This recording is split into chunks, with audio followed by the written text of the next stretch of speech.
They say every person has a price, but Eden Marlowe learned hers was exactly one sack of flour.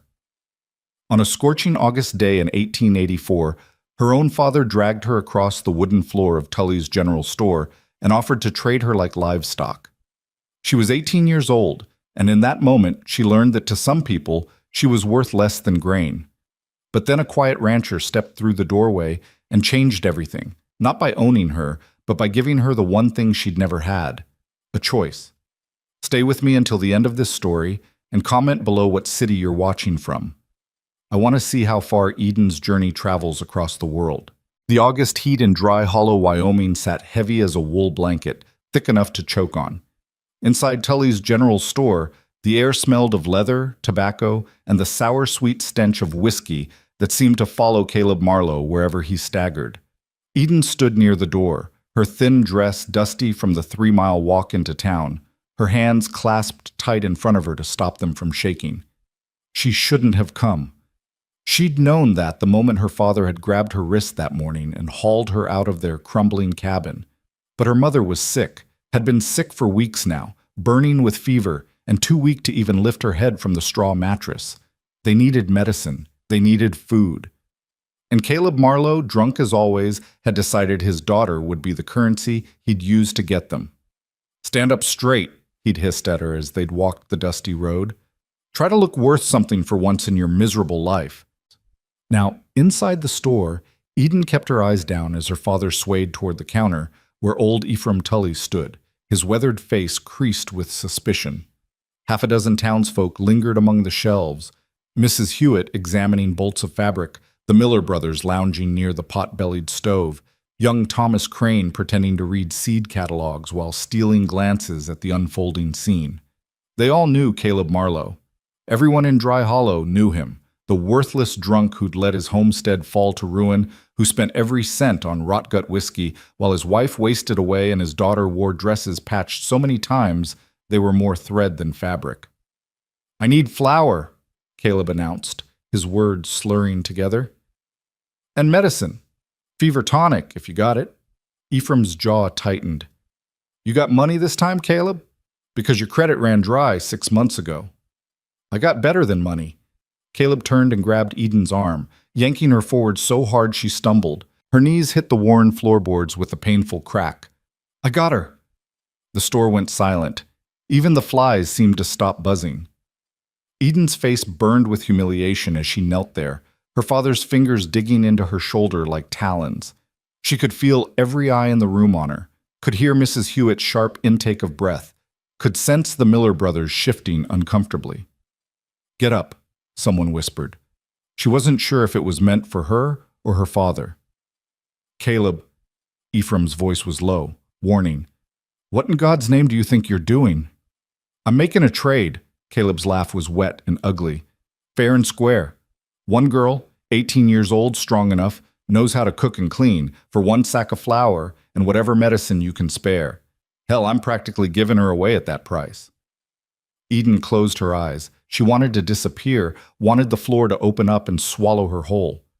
This couldn't be happening. This couldn't be real. "Please," her voice came out barely above a whisper. "Please, Pa. Just let me go home. Mama needs me. She's burning up with fever, and—" "Your mama's the reason we're in this mess," Caleb snarled, shaking her so hard her teeth rattled. "Useless woman can't even stay healthy enough to work. And you—" He shoved her forward again, and Eden had to catch herself with her hands to keep from falling flat on her face. "You're just as worthless. 18 years old, and what do I got to show for it? Nothing but another mouth to feed." "That's enough." Thomas Crane had stepped forward, his young face flushed with anger. "Mr. Marlowe, you can't just—" "Can't what?" Caleb whirled on him, whiskey breath and rage. "Can't sell what's mine? She's my daughter, boy. I brought her into this world, and I'll do with her what I damn well please." "Actually," a new voice cut through the tension, steady and calm as deep water, "you can't." Every head turned toward the doorway. The man standing there was tall, well over 6 feet, with shoulders broad enough to fill the frame. He wore a simple work shirt, sleeves rolled to his elbows, and canvas pants stained with honest dirt. His face was weathered by wind and sun, carved with lines that spoke of hard years and harder choices. But it was his eyes that caught Eden's attention, even through her humiliation, gray as storm clouds, and steady in a way that made something in her chest ache. She'd never seen him before. She would have remembered. "Who the hell are you?" Caleb demanded. The stranger stepped inside, his boots heavy on the floorboards. "Gideon Rhodes. I ranch about 12 miles north of here." His gaze swept the room, taking in the frozen townsfolk, Eden still kneeling on the floor, Caleb swaying with drunken aggression. "And I'm telling you that you can't sell your daughter like a mule. This ain't your business, Rhodes. You made it everyone's business the moment you dragged her in here." Gideon's voice remained calm, but there was steel underneath it. "Now let her up." For a long moment, nobody moved. Eden could hear her own heartbeat pounding in her ears, could feel tears threatening to spill over. She'd learned long ago not to cry in front of her father. It only made things worse. But right now, with this stranger defending her against her own pa, something inside her was cracking. Caleb's hand tightened on her shoulder, fingers digging in hard enough to bruise. "You don't tell me what to do with my own kin. Then I'll make you an offer." Gideon moved closer, and Eden caught the scent of pine and leather, clean sweat and open air, so different from the sour stink of her father. "You want flour and medicine. I'll pay for them. In exchange, your daughter comes with me." Eden's breath stopped. "Now wait just a minute," Ephraim started. "Not as property," Gideon continued, his eyes never leaving Caleb's face. "As a hired hand. I've got a house that needs tending and 3 children who need looking after. I'll pay her fair wages, more than she'd see staying with you, that's certain. She can send money back for your wife's medicine if she chooses." "If she chooses?" Caleb laughed, bitter and sharp. "She don't get to choose nothing. I'm her father. You're a drunk who just tried to sell his daughter for a sack of flour." Gideon's voice went quiet, dangerous. "Don't stand there and talk to me about being her father." The silence that followed was absolute. Mrs. Hewitt pressed a hand to her mouth. The Miller brothers had gone very still. Thomas Crane looked like he wanted to cheer. Caleb's face went purple with rage.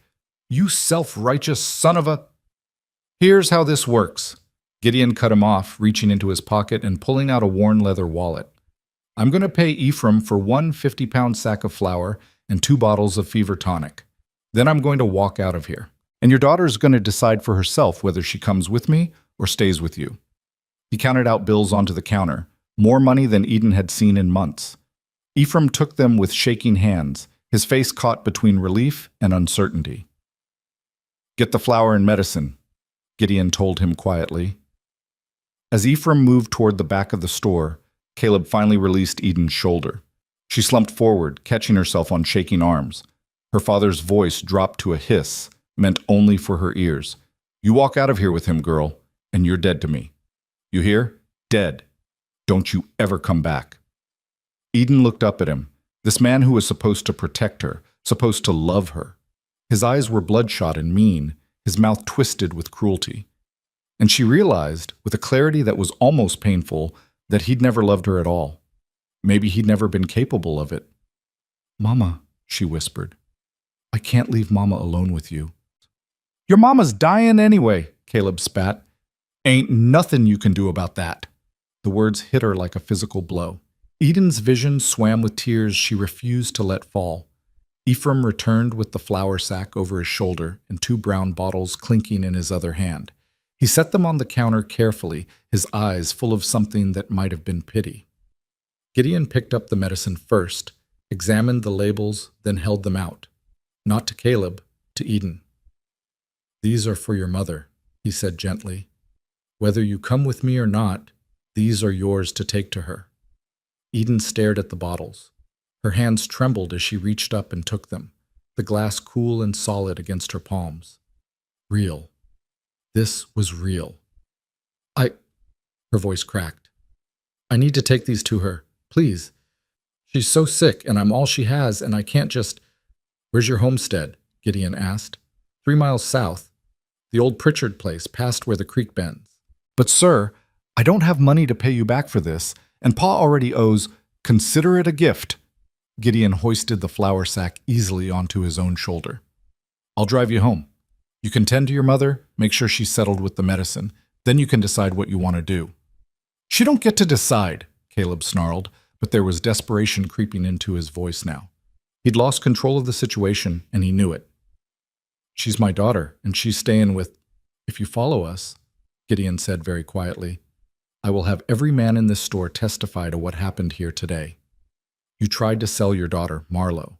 That's not legal in Wyoming territory, and it sure as hell isn't Christian, so you take your whiskey money." He nodded toward where Ephraim had placed some small bills and coins on the counter, change from the medicine and flour, "and you go sleep it off, and you leave your daughter be." The two men stared at each other. Eden held her breath.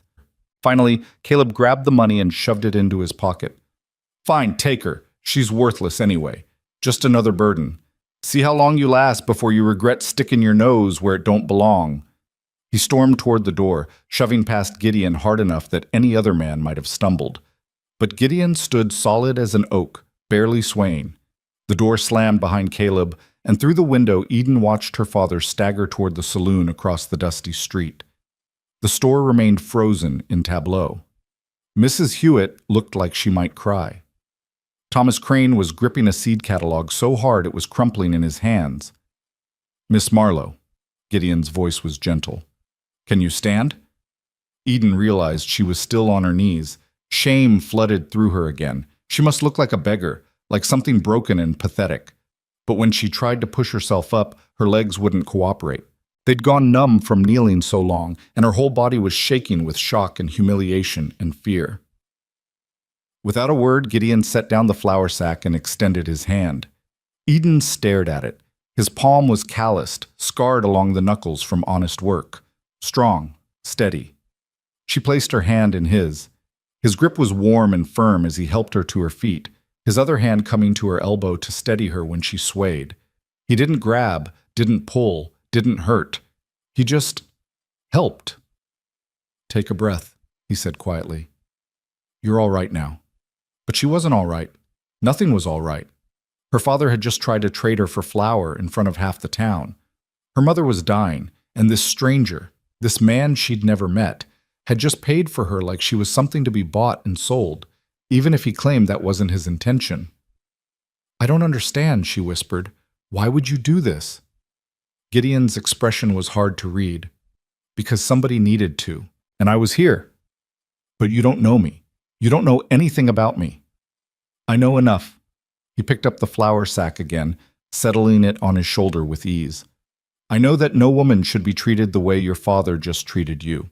And I know that my children have been without a woman's care for 8 months now since their mother passed. So maybe we can help each other." Their mother passed. So he was a widower. That explained the sadness that lingered in those gray eyes, the weariness that sat on his shoulders heavier than any flour sack. "I have a wagon outside," he continued. "We'll take these supplies to your mother, make sure she's comfortable. Then you and I can talk about terms of employment, if you're interested, and if you're not, I'll drive you back here, and you can do whatever you think is best. No obligations, no debts, just a choice." A choice? When was the last time anyone had given her a choice? Eden looked around the store. Mrs. Hewitt was dabbing at her eyes with a handkerchief. Ephraim was nodding encouragingly. Thomas Crane stepped forward, his young face earnest. "Miss Eden," he said quietly, "you should go with him. Mr. Rhodes is a good man. Everyone knows it. And your father?" He trailed off, but the meaning was clear. Eden clutched the medicine bottles tighter. Her mother needed these. And maybe, just maybe, this was the hand of providence her mother always talked about, reaching down in their darkest hour. "All right," she said, her voice barely steady. "All right, let's go see my mama." The wagon ride was silent except for the creak of wheels and the steady clip-clop of the horse's hooves. Gideon drove with easy competence, his hands relaxed on the reins. Eden sat beside him on the bench seat, her body rigid with tension, the medicine bottles pressed against her chest like treasures. She snuck glances at him from the corner of her eye. Up close, she could see more details, the silver threading through his dark hair at the temples, the small scar above his left eyebrow, the way his jaw was set with determination, but not anger. He looked to be in his mid-30s, maybe older. Hard living aged a person out here. "How long has your mother been sick?" he asked after a while, breaking the silence. "About 3 weeks. Started as a cough, then the fever came. I've been doing what I can, but we don't have money for medicine, and Pa—" She stopped, pressing her lips together. "And your father drinks whatever money comes in." It wasn't a question. Eden nodded, shame burning in her throat. "That's not your fault," Gideon said simply. "A man's choices are his own." They turned off the main road onto a rutted path that wound through scrub grass and scattered sage. The Pritchard place, which the Marlowes had been squatting in for 2 years now, came into view. It was barely more than a shack, the roof patched with whatever materials Caleb could find, the windows covered with oilcloth instead of glass. The small barn was leaning so far to one side it looked like a strong wind would knock it over. Eden's shame deepened. This was where she lived. This was what she came from. If Gideon judged her for it, though, he didn't show it. He simply set the brake and climbed down, coming around to help her from the wagon with that same steady courtesy. Then he hefted the flour sack and followed her toward the cabin. "Mama?" Eden pushed open the door, which hung crooked on its leather hinges. "Mama, I'm home. I brought medicine." "What?" The interior was dim and stifling hot. The single room served as kitchen, living area, and bedroom all at once. On a straw mattress in the corner, a thin shape stirred under a ragged quilt. "Eden?" The voice was weak, thready. "Baby, is that you?" "It's me, Mama." Eden hurried to her mother's side, kneeling beside the mattress. Her heart clenched at the sight of Mary Marlowe's face. Fever-bright eyes, cheeks hollow with illness, lips cracked and dry. "I brought fever tonic. We're going to get you better." "Where's your father?" "Don't worry about Pa right now." Eden opened one of the bottles with shaking hands. "Just drink this, please." She helped her mother sit up enough to swallow the bitter medicine, supporting her with one arm while trying not to cry at how light she felt, how fragile. When had her mother become so thin? How had Eden not noticed? "Who's that?" Mary's gaze had fixed on the doorway, where Gideon stood with the flour sack, his tall frame blocking most of the light. "This is Mr. Rhodes, Mama. He helped us. He bought the medicine and flour." Mary's fevered eyes sharpened with understanding, or maybe fear. "What does he want in return?" "Nothing, ma'am." Gideon moved into the room, setting the flour sack on the rickety table with surprising gentleness. "Just doing what's right." "Nothing's free," Mary whispered. "Not out here." "Mama, please don't—" Eden started, but Gideon raised a hand. "She's right to be cautious." He addressed Mary directly, his voice respectful. "Ma'am, I won't lie to you.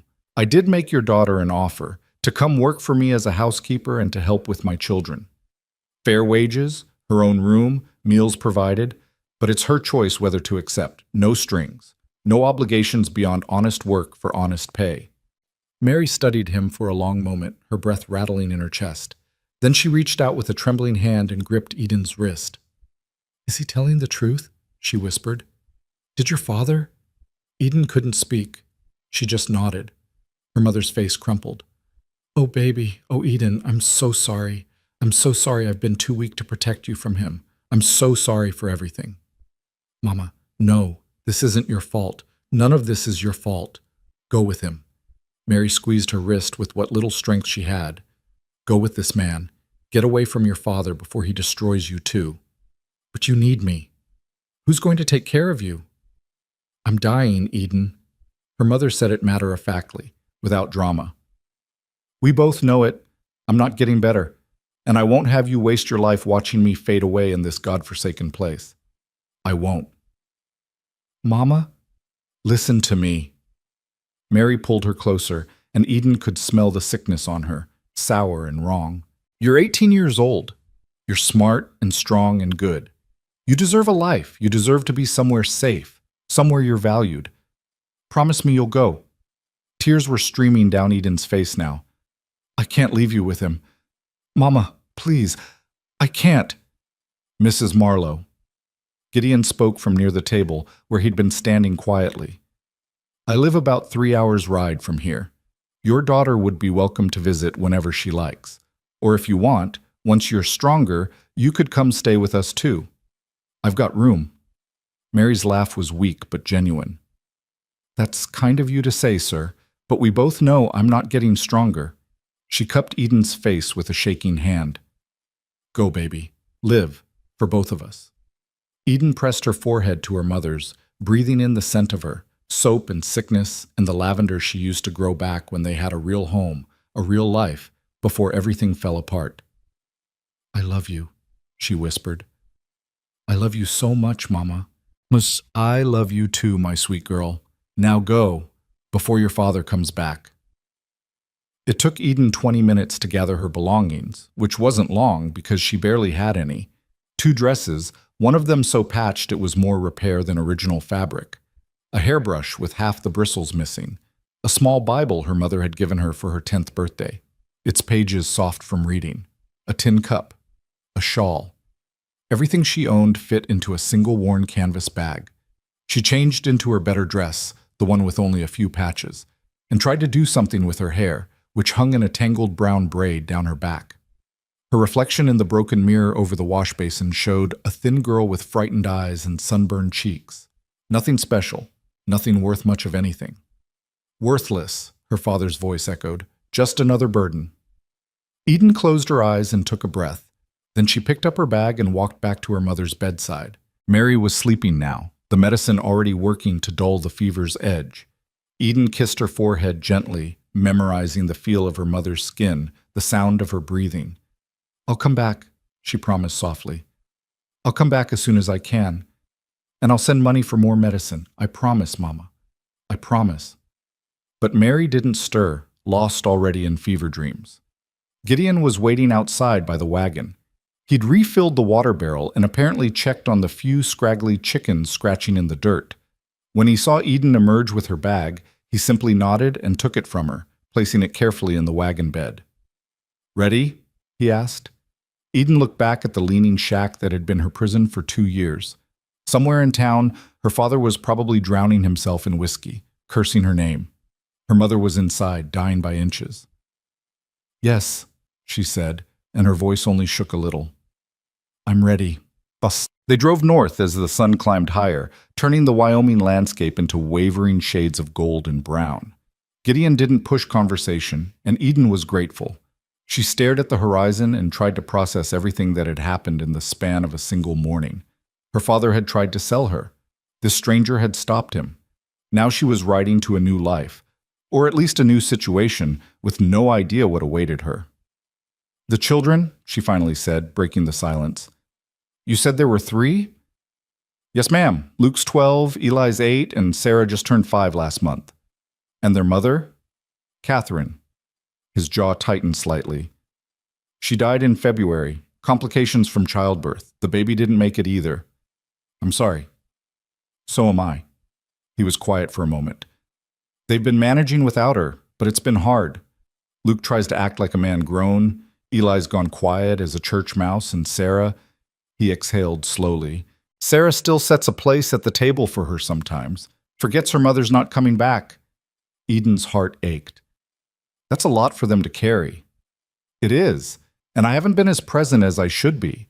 The ranch demands attention, and I've been trying to do the work of 2 people. 3, really. He glanced at her. I won't lie to you, Miss Marlowe. The house is a mess. The children are half wild, and I'm not always easy to work for. But I pay fair, I don't drink, and I keep my word. Those are the terms. What would you expect from me? Cooking, cleaning, laundry, mending, basic household tasks. Help with the children, making sure they eat properly, that Sarah gets tucked in at night, that the boys do their lessons. I don't expect you to be their mother, he added quickly. Just a steady presence, someone who cares whether they're all right. And my wages? Room and board plus $15 a month. You can keep every penny or send it wherever you choose. $15. That was more than Eden had ever had at once in her entire life. She could send money for her mother's medicine, maybe even save some for what? What did she want? What did she dream about besides just surviving? She didn't know. She'd never had the luxury of dreaming. What if... She hesitated. What if I'm not good at it? What if I can't do what you need? Gideon looked at her squarely. Then we'll figure it out together. I'm not looking for perfection, Miss Marlowe. I'm looking for someone who'll try. That's all. Someone who'll try. Eden could do that. She'd been trying her whole life, trying to keep her mother alive, trying to stay out of her father's way, trying to make something out of nothing. At least now she'd be trying for herself. All right, she said. All right, Mr. Rhodes. I'll work for you. He nodded, a ghost of a smile touching his mouth. Then you can call me Gideon. Mr. Rhodes makes me sound like my father, and he was a hard man. Gideon. The name felt strange on her tongue, formal, biblical. And you can call me Eden. Eden. He said it thoughtfully, like he was tasting it. Your mother a religious woman? She was. Is. She named me for the garden, said every girl deserves to start life in paradise. Eden's laugh was bitter. Didn't quite work out that way. Paradise is overrated anyway, Gideon said. It's the surviving that makes you strong. They rode on. The landscape gradually changed as they traveled north, the scrubland giving way to rolling hills dotted with stands of pine and cottonwood. Eden saw cattle grazing in the distance, their brands too far away to read. A hawk circled overhead, riding the thermals. Finally, as afternoon shadows lengthened, Gideon pointed ahead. There, that's home. The Rhodes homestead sat in a shallow valley, protected from the wind by gentle slopes on 3 sides. The house itself was weathered but solid, a 2-story wooden structure with a wide porch and a stone chimney. A barn stood nearby, in better repair than the house, and Eden could see a chicken coop, a root cellar, and what looked like a smokehouse. Fences ran in neat lines, enclosing pastures where cattle grazed peacefully. It wasn't grand, but it was real, permanent, cared for. It's beautiful, Eden whispered. Gideon looked surprised. It's seen better days. Catherine always wanted me to paint it, but I never got around to it. Now, he shrugged. As they approached, 3 figures emerged from the barn. 2 boys and a little girl, all 3 of them dirty and disheveled, watching the wagon with wary eyes. Luke was tall for 12, with his father's dark hair and strong jaw. He stood with his arms crossed, trying to look older than his years. Eli was smaller, sandy-haired, with cautious eyes that tracked every movement. And Sarah, tiny Sarah, with her blonde braids and grass-stained dress, gripped her oldest brother's hand like a lifeline. Gideon brought the wagon to a stop. Children, this is Miss Eden Marlowe. She's going to be staying with us for a while, helping around the house. 3 pairs of eyes studied her. Eden swallowed hard and climbed down from the wagon before Gideon could help her. She wanted to meet them on equal ground, not have them see her as someone who needed assistance. Hello, she said quietly. Silence. Luke's jaw tightened. We don't need help. Luke, Gideon's voice held warning. It's true. We've been managing fine on our own. We don't need some stranger coming in and... Your father thinks differently, Eden interrupted gently. And it's his house. But I understand you're wary. I would be too. That seemed to throw Luke off balance. He'd expected an argument, not agreement. I'll try not to be a burden, Eden continued, and I won't pretend to be something I'm not. I'm just here to work. Sarah tugged on Luke's hand. Is she going to cook supper? She whispered loudly. I'm hungry. Despite everything, the trauma of the day, the fear, the uncertainty, Eden felt her mouth twitch toward a smile. I can cook supper. What do you usually have? Whatever's easiest, Gideon said, hefting Eden's bag from the wagon, which lately has meant a lot of hardtack and beans. I can do better than that. Eden looked at the children. If you'll show me where the kitchen is? Eli spoke for the first time, his voice soft. Are you going to stay? The question hung in the air. 4 pairs of eyes watched her now, 3 children and their father, all of them waiting for her answer. Eden thought about her mother's words. Go, baby. Live. She thought about Gideon stepping into that store, paying for her freedom without asking anything in return except honest work. She thought about the way she'd felt kneeling on that floor, being traded like grain, and the way she felt now, still scared, still uncertain, but standing on her own 2 feet. Yes, she said, I'm going to stay. Sarah broke into a gap-toothed grin. Luke's scowl softened slightly.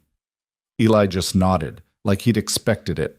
And Gideon looked at her with something in his eyes that might have been respect, All right then, he said. Welcome to the Rhodes homestead, Eden. Let's get you settled. The inside of the house was exactly what Gideon had warned her about, a disaster. Dishes were piled in the wash basin, some of them growing things Eden didn't want to identify.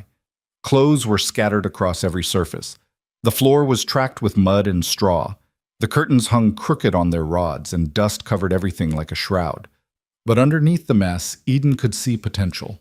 Good solid furniture, well made. A real cast iron stove. A table large enough for a family to gather around. Windows that would let in morning light once they were cleaned. I know it's bad, Gideon said from the doorway, sounding almost apologetic.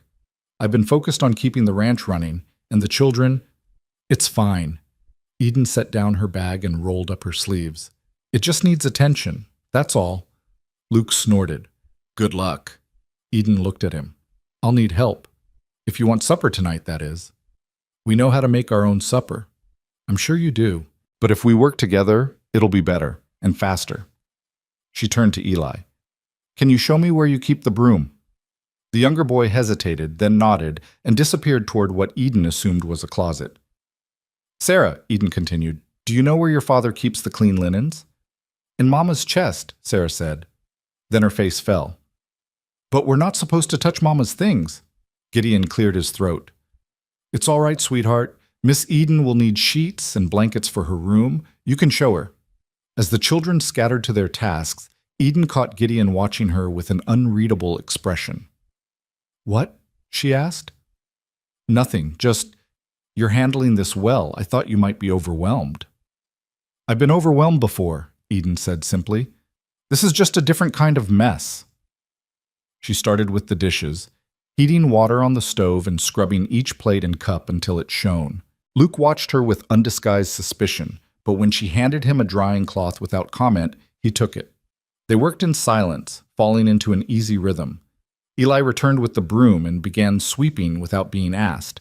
Sarah brought an armful of linens, then started gathering dirty clothes into a basket, humming tunelessly under her breath. And Gideon just watched for a moment, something like wonder crossing his face. Then he nodded once and headed out to tend to the evening chores. As Eden worked, she found herself relaxing slightly. This she knew how to do. This made sense. Honest labor, clear results. Take something broken and make it whole again.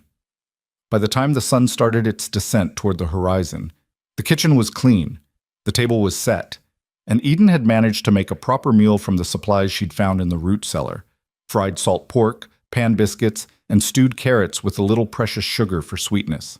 When Gideon came in for supper, he stopped in the doorway and just stared. You did all this in 3 hours? The children helped. Eden wiped her hands on her apron, one she'd found hanging on a peg, probably Catherine's. It was too big for her, but she'd cinched it tight. Supper's ready, if you're hungry.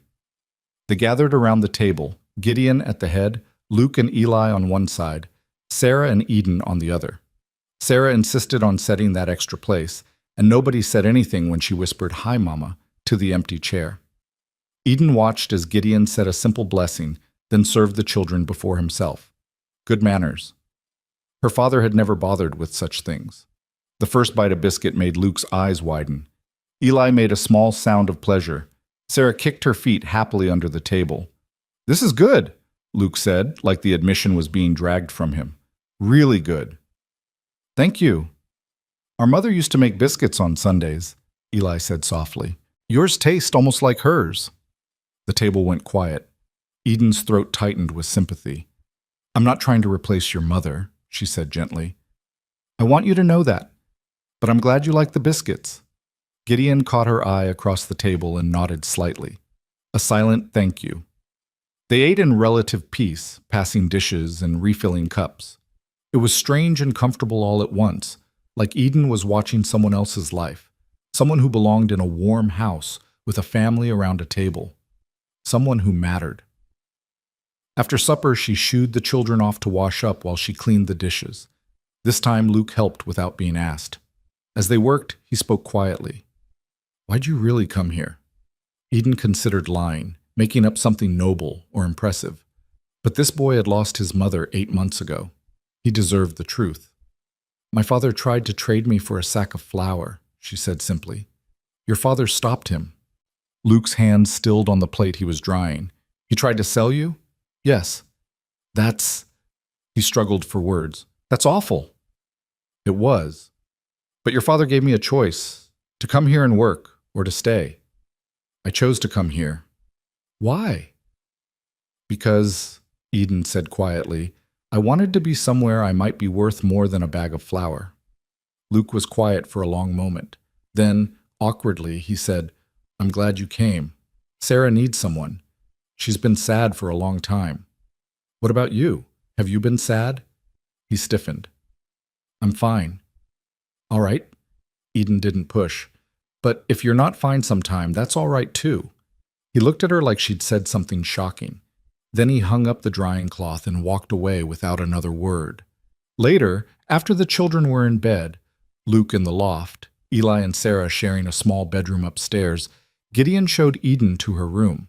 It was small but private, with a narrow bed, a chest of drawers, and a window overlooking the pastures. It's not much, he said, but it's yours. Lock on the door if you want it. Eden looked at the lock. A simple hook-and-eye latch, but real privacy nonetheless. When had she last had privacy? Thank you, she whispered. Gideon hesitated in the doorway. What you said to Luke about your father, is it true? Yes. His jaw tightened. I'm sorry that happened to you, and I'm sorry I couldn't step in sooner. You stepped in at all. That's more than anyone else did. They stood there in the gathering darkness, two people brought together by circumstance and cruelty, trying to figure out what came next.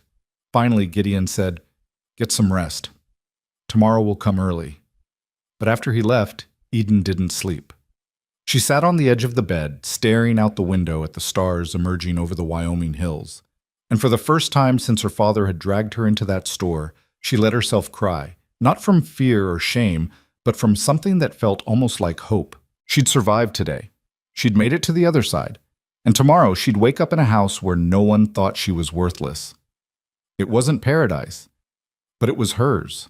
The first week passed in a blur of work and silence. Eden woke before dawn each morning to the sound of roosters crowing and Gideon's boots on the wooden stairs as he headed out to begin the day's labor. She'd dress quickly in the dim light, splash cold water on her face from the basin in her room, and make her way downstairs to light the stove and start breakfast. The children emerged slowly, like cautious animals testing the safety of open ground. Luke always came down first, his face closed off and guarded. He'd nod at her, barely a greeting, and head outside to help his father with the morning feeding. Eli would appear next, slipping into the kitchen quiet as a shadow. He never spoke unless spoken to, but he'd watch her with those careful eyes while she cooked, absorbing everything she did. Sarah was last, tumbling down the stairs with sleep-tangled hair and her nightgown twisted around her legs. She was the only one who seemed willing to let Eden close, though even she maintained a careful distance, as if expecting Eden to disappear at any moment like her mother had. That first morning, Eden had made simple oatmeal with dried apples and a drizzle of molasses. She'd set the bowls on the table and called the family to eat, her heart pounding with nervousness. Would they like it? Would they accept her presence here? Or would she remain forever an outsider? Gideon had eaten steadily, his face unreadable. Luke had hunched over his bowl like he was protecting it. Eli had eaten in tiny, precise bites, and Sarah had pushed the oatmeal around with her spoon, making patterns in the molasses. You need to eat, sweetheart, Eden had said gently. I'm not hungry, Sarah had whispered. She never eats breakfast anymore, Luke had said, his tone defensive. We've tried. Eden had looked at the little girl, 5 years old and already carrying grief too heavy for her small shoulders. She'd crouched down beside Sarah's chair, meeting her at eye level. You don't have to eat it all, she'd said softly. But could you eat just 3 bites? For me? Sarah had studied her with solemn blue eyes. Why? Because I made it special for you, and because growing girls need their strength. That's what Mama used to say. The words had hung in the air like a benediction and a curse. Eden had felt every eye at the table turn toward her, waiting to see how she'd respond. Your mama was right, she'd said simply, and I bet she'd want you to eat breakfast, even when you don't feel like it. Sarah had considered this with the seriousness only a child could muster. Then she'd picked up her spoon and taken one bite, then another, then a third. Good girl, Eden had murmured, and stood up before the emotion threatening to close her throat could show on her face. That small victory had felt enormous.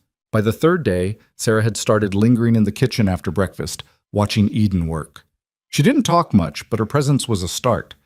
She'd hand Eden things without being asked: the dishcloth when Eden's hands were wet, the flour tin when Eden was making bread, the broom when the floor needed sweeping. Eli had begun speaking to her in fragments. The butter's in the root cellar, and Papa likes his coffee strong. And once, shyly, that dress makes your eyes look green. Eden had thanked him for each piece of information, storing them away like precious stones. Luke remained the hardest wall to breach. He was polite in that stiff, formal way that made it clear he was only being civil because his father expected it. He did what Eden asked without complaint, but he never volunteered anything, never smiled, never looked at her directly if he could help it. Eden understood. He was 12 years old and the man of the house in his own mind, and she was an intruder in his mother's space. She didn't push. She just kept showing up, kept being steady, kept proving that she wasn't going anywhere. The house began to transform under her attention. She scrubbed floors until the wood grain showed through years of accumulated dirt. She washed windows until they sparkled in the morning sun. She beat rugs and aired out rooms and mended curtains that had been hanging in tatters. She found Catherine's garden behind the house, overgrown with weeds but still alive underneath, and spent hours clearing it, salvaging what vegetables she could. Gideon watched all of this with quiet appreciation. He didn't praise her, that wasn't his way, but she'd catch him sometimes, standing in a doorway or pausing on his way to the barn, just looking at the transformed space with something like wonder in his eyes. On the fourth evening, after the children were in bed, he'd found her in the kitchen finishing the last of the dishes. The lamp cast golden light across the now clean surfaces, making everything glow. "You've done good work here," he'd said simply. Eden had looked up from the pot she was scrubbing. "It's what you hired me for." "Still, it's more than I expected." He'd hesitated, then added, "Catherine would have appreciated it. She always wanted the house to be welcoming. I let it fall apart after she died." Grief does that sometimes, makes it hard to care about the small things. "You speak from experience." Eden had set down the pot carefully. "My mother's dying, so, yes, I understand what it's like to lose someone slowly, piece by piece, and not be able to stop it." Gideon had been quiet for a long moment. Then he'd said, "I haven't asked about your mother. That was wrong of me. Do you want to go visit her? I can spare you for a day." The offer had been so unexpected, so kind, that Eden had felt tears prick her eyes. "Thank you. I'd like that. I want to bring her some of the money you're paying me, get her more medicine if she needs it. We'll go on Sunday. I'll drive you." "You don't have to." "I know, but I will." That had been the end of the conversation, but something had shifted between them. Some invisible barrier had lowered just slightly, allowing them to see each other more clearly. Now, a week after her arrival, Eden stood at the stove frying bacon for breakfast while the morning light streamed through the clean windows. Sarah sat at the table drawing on the back of an old feed sack with a stub of pencil, humming that tuneless song she always hummed. Eli was setting the table with careful precision, making sure each fork and knife was perfectly aligned. Luke came in from the morning chores, his shirt damp with sweat despite the early hour. He glanced at Eden, then away, then back again. "Something smells good," he said, the words coming out almost grudging. "Bacon and eggs, and I made biscuits." Eden flipped the bacon expertly. "There's coffee in the pot if you want some." He poured himself a cup, added sugar the way his father did, and stood near the window drinking it.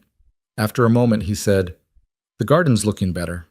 It was the first voluntary observation he'd made to her. Eden kept her voice casual, not wanting to scare him off. "I found some squash plants that are still producing, and the carrots should be ready to harvest soon." "Mama loved that garden. She used to make us help weed it, even when we complained." "Did you complain a lot?" "All the time." The ghost of a smile crossed his face, then disappeared. "She'd say we were building character. I didn't know what that meant then." "Do you know now?" He looked at her directly for the first time since she'd arrived. "Yeah, I think I do." Before Eden could respond, Gideon came through the door, bringing with him the smell of hay and horses and morning air. His eyes swept the kitchen, the clean surfaces, the food cooking, his children gathered and calm, and something in his expression softened. "Smells like heaven in here," he said. "Just breakfast," Eden replied, but warmth spread through her chest at the compliment. They gathered at the table the way they'd begun to do every morning, falling into a rhythm that was becoming routine. Eden served the food while Gideon said the blessing. The children ate with better appetite than they'd had a week ago. Even Sarah managed to finish most of her eggs without prompting. "Papa," Sarah said suddenly, "can Miss Eden braid my hair like Mama used to, the way with the ribbons?" The table went still. Luke's fork paused halfway to his mouth. Eli stared at his plate. Gideon's jaw tightened almost imperceptibly. Eden's heart sank. She'd overstepped somehow, taken up too much space, made the children too comfortable when they should have been protecting their mother's memory. But Gideon just looked at his daughter and said gently, "If Miss Eden's willing, I don't see why not." "I'd be happy to," Eden said softly. "Do you remember where your mother kept the ribbons?" "In her sewing basket, the blue one by the window." After breakfast, while the boys helped their father with the livestock and Eden cleaned the kitchen, Sarah retrieved the sewing basket. It was made of woven willow, faded but sturdy, and when Eden opened it, she found it full of treasures, spools of thread in every color, needles carefully organized by size, buttons saved from worn-out clothes, and yes, ribbons, dozens of them, some new and some frayed from use. "Mama said ribbons make every day special," Sarah whispered, running her fingers over the silky strips. "Even hard days. Your mama was a wise woman." "Do you have a mama?" "I do. She's sick right now, but your father's going to take me to see her on Sunday." Sarah processed this information with that serious expression children got when they were thinking hard about something. "Is your mama nice?" "Very nice. She tells me stories and sings songs, even when she doesn't feel well." "My mama used to sing too, but then the baby came and she got sick and she stopped singing and then—" Sarah's voice hitched. "And then she went away." Eden knelt down, bringing herself to Sarah's level. "She didn't want to go away, sweetheart. I'm sure of that. Sometimes people get sick, and no matter how hard they fight or how much they're loved, they just can't get better. But that doesn't mean they wanted to leave. Luke says she's in heaven with baby Jacob. I believe that too. Do you think she can see us from heaven, see that I'm growing and Eli learned to read better and Luke's almost as tall as Papa now? I think if anyone can see through heaven to earth, it's mothers watching their children." Sarah seemed satisfied with this answer. She climbed onto a chair and sat patiently while Eden carefully combed out her tangled hair and began braiding it. Her hair was fine and blonde, so different from Eden's own thick brown waves. Eden worked gently, trying to remember how her own mother had braided her hair when she was small, back before everything had fallen apart. "You're good at this," Sarah said. "Did your mama teach you?" "She did. A long time ago, when things were different." "What changed?" "My father changed. Or maybe he was always the way he is and I just didn't see it when I was small." Eden wove a blue ribbon through the braid, matching Sarah's eyes. "But your father's not like that. He's a good man." "I know. He's the best papa." Sarah paused, then added carefully, "Are you going to marry him?" Eden's hand stilled in shock. "What?" "Luke says that's probably why you came here, because Papa needs a wife, and we need a mama." "No, sweetheart, that's not—" Eden resumed braiding, trying to keep her voice steady. "I came here to work, to help with the house and cooking and taking care of you children, that's all." "But don't you like him?" "Of course I do. He's been very kind to me, but liking someone and marrying them are very different things." "Oh." Sarah sounded disappointed. Then, with the brutal honesty of children, "I wish you could be our mama, though. You're nice and you smell good and you don't yell." Eden's throat tightened with emotion. "Thank you, honey. That means a lot to me. But your mama will always be your mama, even if I'm here helping. Nobody can replace her." "Eli says that too. He says Mama's watching from heaven and she'd be mad if we forgot her." "I don't think she'd be mad. But I think she'd be happy if you remembered her, the songs she sang, and the things she taught you, and the way she loved you. Those memories are precious. Eden tied off the braid with the blue ribbon and turned Sarah around to face her. There. Beautiful. Want to see? She held up a small mirror from the sewing basket. Sarah looked at her reflection and broke into a smile so bright it could have lit the whole house. It's just like Mama used to do it. Good. Now you can show your brothers. Sarah jumped down from the chair and ran outside, hollering for Luke and Eli to come see her hair. Eden sat back on her heels, emotionally exhausted from the conversation. She hadn't expected the children to grow attached so quickly, and she certainly hadn't expected them to start imagining her as a replacement for their mother. That wasn't why she was here. She was hired help, nothing more. She couldn't let herself forget that, couldn't let herself start thinking of this place as home, or these children as hers, or Gideon as anything other than her employer. But oh, it was tempting, so tempting to let herself believe she could belong here, could build something permanent and good. The week continued its rhythm. Eden cooked and cleaned, tended the garden, and mended clothes. She taught Eli his letters in the evenings, sounding out words from the worn Bible she'd brought from home. She helped Luke with the evening chores when Gideon was working late in the far pastures. She tucked Sarah in every night, listening to rambling stories about imaginary friends and wishes on stars. And she watched Gideon, though she tried not to let him catch her doing it. He was different from any man she'd known. He moved through the world with quiet competence, never wasting motion or words. He was gentle with the animals, patient with his children, fair in his dealings. She'd seen him spend an hour coaxing a frightened calf to take milk from a bottle, his voice low and soothing. She'd watched him teach Luke how to properly saddle a horse, correcting him with respect rather than criticism. He worked from dawn until well past dark most days, his body bearing the wear of constant labor. Eden noticed the way he favored his left shoulder sometimes, saw him wince when he thought no one was looking. One evening, she'd found him in the barn, trying to lift a heavy sack of feed with one hand while the other hung useless at his side. "Let me help," she'd said, stepping forward before he could protest. "I've got it. Your shoulder's hurt. I can see it from here. Now either let me help or admit you're too proud to accept assistance from a woman." He'd looked at her with surprise, then something that might have been amusement. "You're direct. Life's too short to dance around things. What happened?" "Old injury. Acts up when the weather's about to change." "From what?" "Bull threw me against a fence 5 years back, healed crooked."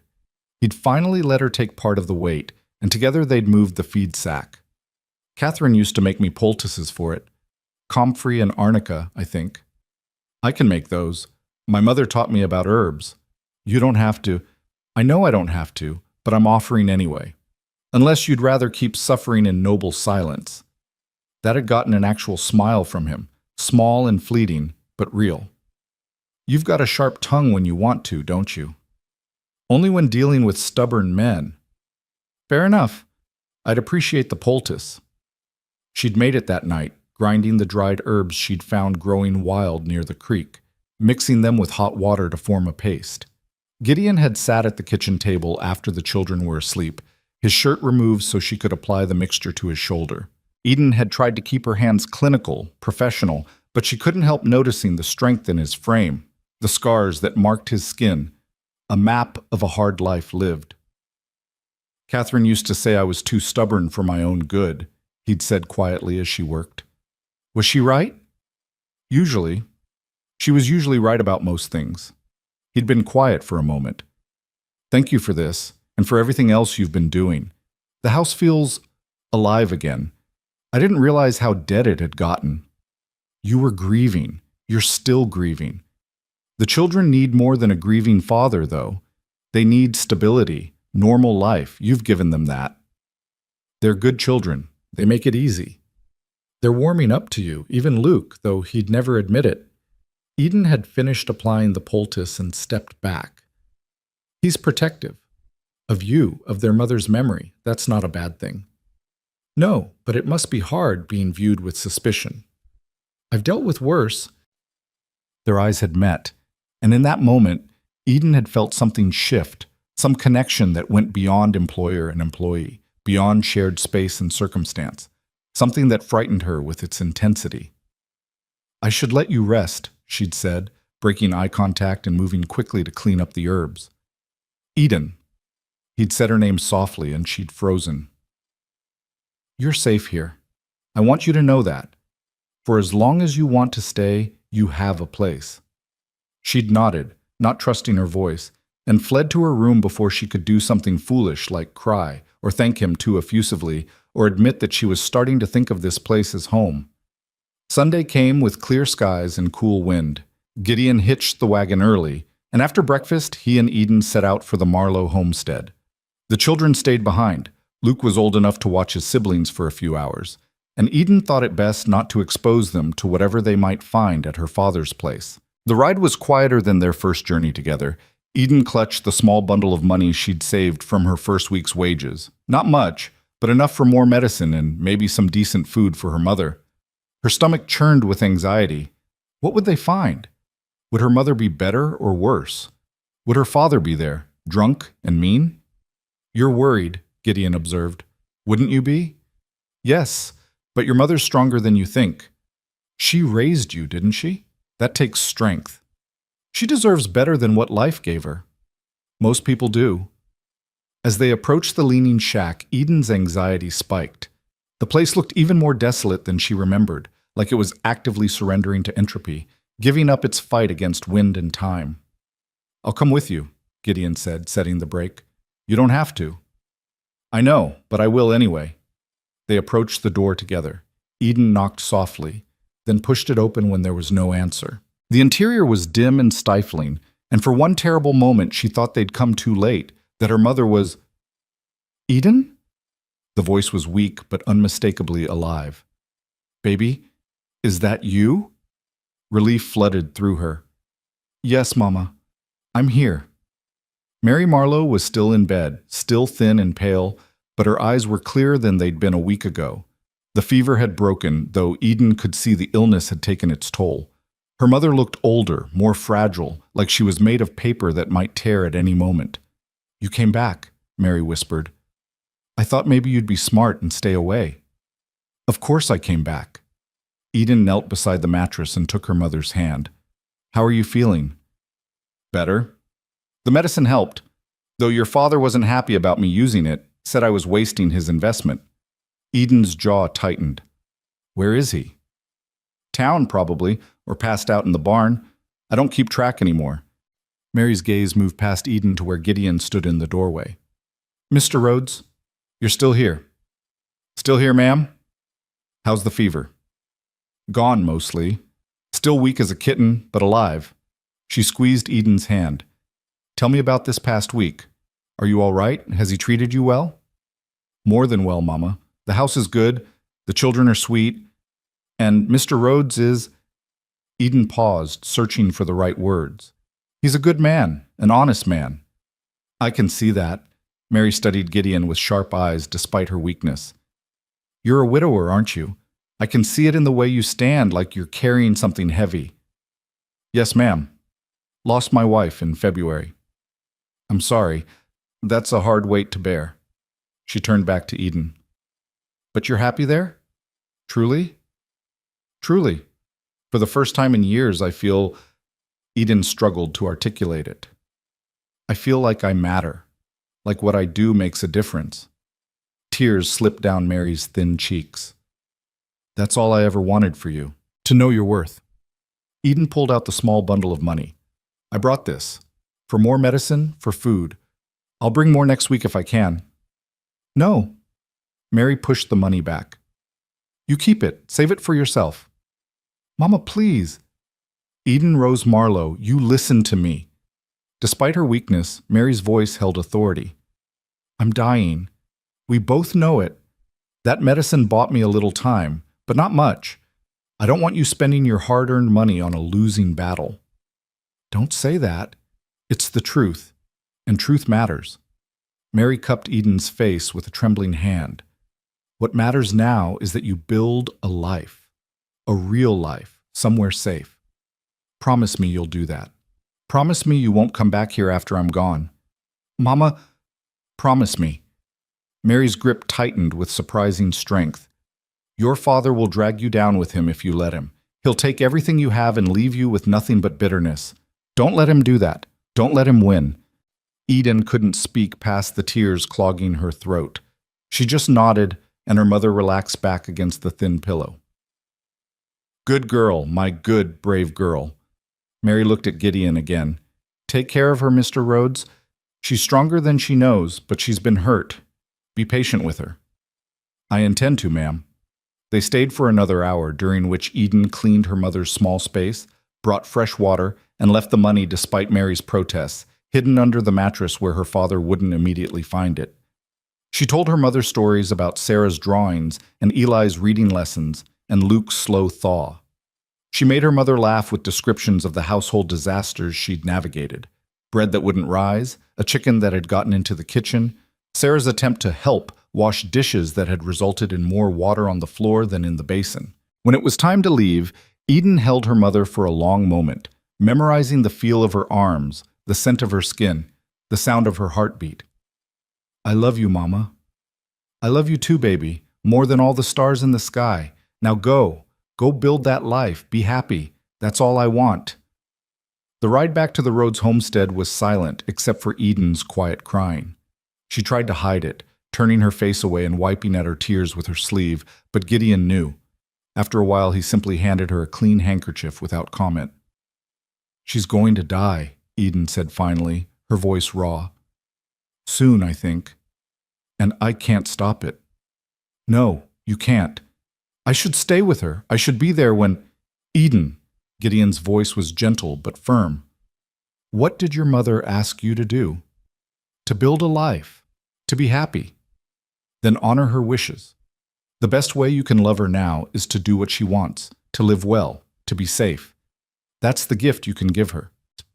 Eden knew he was right, but it didn't make it hurt less.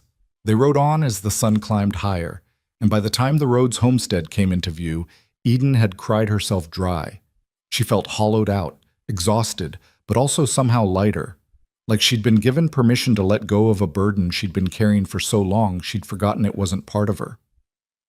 The children came running when they saw the wagon. Sarah reached them first, practically bouncing with excitement. "Miss Eden! Miss Eden! Luke let me help cook lunch and I only spilled the milk a little bit, and Eli read a whole page from the Bible without any help, and we cleaned the kitchen just like you do." Despite everything, Eden felt herself smile. "That sounds wonderful, sweetheart." She climbed down from the wagon and let Sarah take her hand, letting the little girl pull her toward the house to see their accomplishments. Behind her, she heard Luke ask his father quietly, "Is she all right?" And Gideon's response, "She will be. Give her time." That night, after the children were asleep and the house was quiet, Eden stood at her window looking out at the star-filled sky. Somewhere to the south, her mother was looking at these same stars, counting down her final days. And here, in this weathered house with these scarred people, Eden was building something new. She didn't know how long it would last, didn't know if Gideon would tire of her, if the children would eventually resent her presence, if her father would come looking for her with demands and threats. The future was uncertain and frightening in its vastness. But for now, for tonight, she had a room with a lock on the door and clean sheets on the bed. She had children who smiled when they saw her, and a man who treated her with respect. She had work that mattered, and hands that were useful. It wasn't paradise, but it was hers. And maybe that was enough. 3 weeks later, Eden stood in the kitchen kneading bread dough when she heard the rider approaching. The steady rhythm of hoofbeats carried through the open window along with the late September breeze, and something about the sound made her hand still in the flour-dusted dough. It was mid-morning on a Wednesday, not a time when they typically had visitors. Gideon and Luke were out mending fences in the north pasture, Eli was in the barn organizing tack, and Sarah was at the table carefully practicing her letters on a slate. Eden wiped her hands on her apron and moved to the window. A man on a tired-looking horse was riding up the path toward the house, and even from a distance she could see the official look of him: clean shirt, leather satchel, the bearing of someone who carried important news. Her stomach dropped. She knew what this meant before he even dismounted. "Sarah, sweetheart, go find Eli in the barn," she said, keeping her voice steady. "Stay with him until I come get you." "But I'm not done with my letters." "Now please." Something in Eden's tone made Sarah obey without further question. The little girl scrambled down from her chair and ran out the back door, her blonde braids bouncing against her shoulders. Eden waited until she was out of sight, then walked to the front door and opened it just as the man was climbing the porch steps. He was middle-aged, with kind eyes, and a weathered face that spoke of long hours in the saddle. He removed his hat when he saw her, a gesture of respect that would have been touching under different circumstances. "Ma'am, I'm looking for Miss Eden Marlowe. Been told she might be here at the Rhodes place." Eden's throat tightened. "I'm Eden Marlowe. I'm Deputy Carson from Dry Hollow. I'm sorry to be bringing you this news, but—" He paused, clearly uncomfortable. "Your mother passed 3 days ago. Doc Henderson was with her at the end. He said she went peacefully." The words hit Eden like a physical blow, even though she'd been expecting them, preparing for them. Knowing something was coming didn't make its arrival any less devastating. 3 days ago," she repeated numbly. "Yes, ma'am. We tried to find you sooner, but folks in town weren't sure where you'd gone.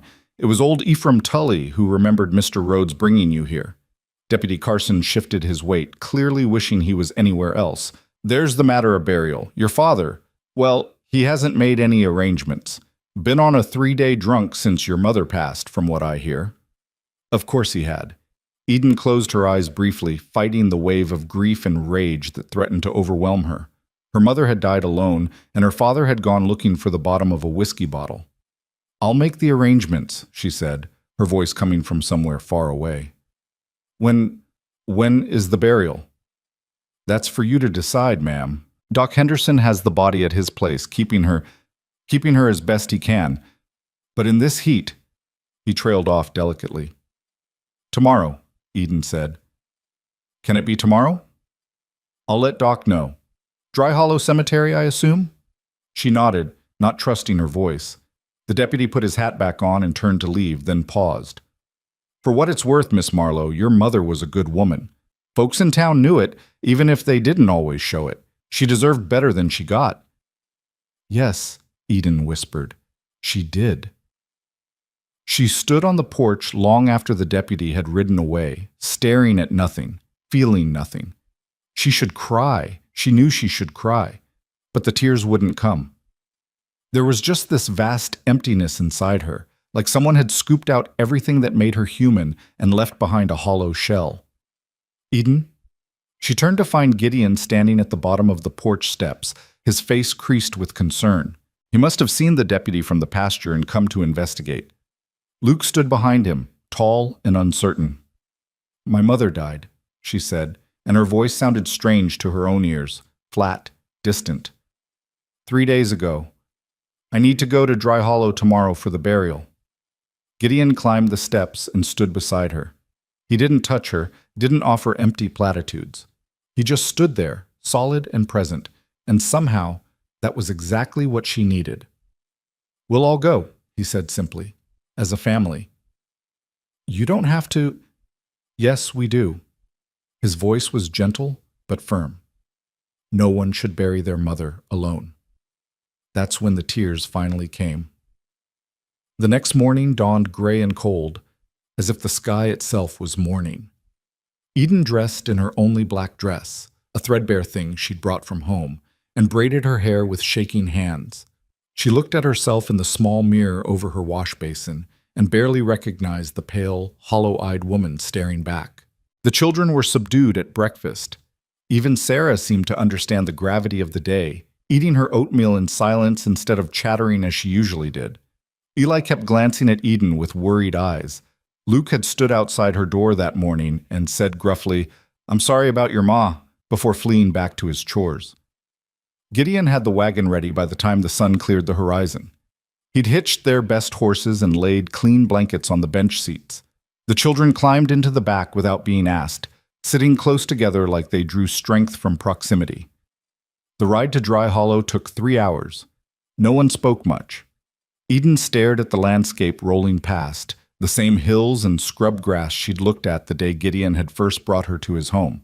The day she'd thought her life was ending when really it had been beginning. Her mother had still been alive then. Sick, dying, but alive. Breathing. Hoping for Eden's future. Now she was gone, and Eden felt unmoored, like a boat that had slipped its anchor and was drifting out to sea. They reached Dry Hollow just before noon. The town looked exactly as Eden remembered: dusty Main Street, a handful of buildings clustered together, the church steeple rising above everything else like an accusing finger pointing at heaven. A small group had already gathered at the cemetery on the hill behind the church. Not many, but more than Eden had expected.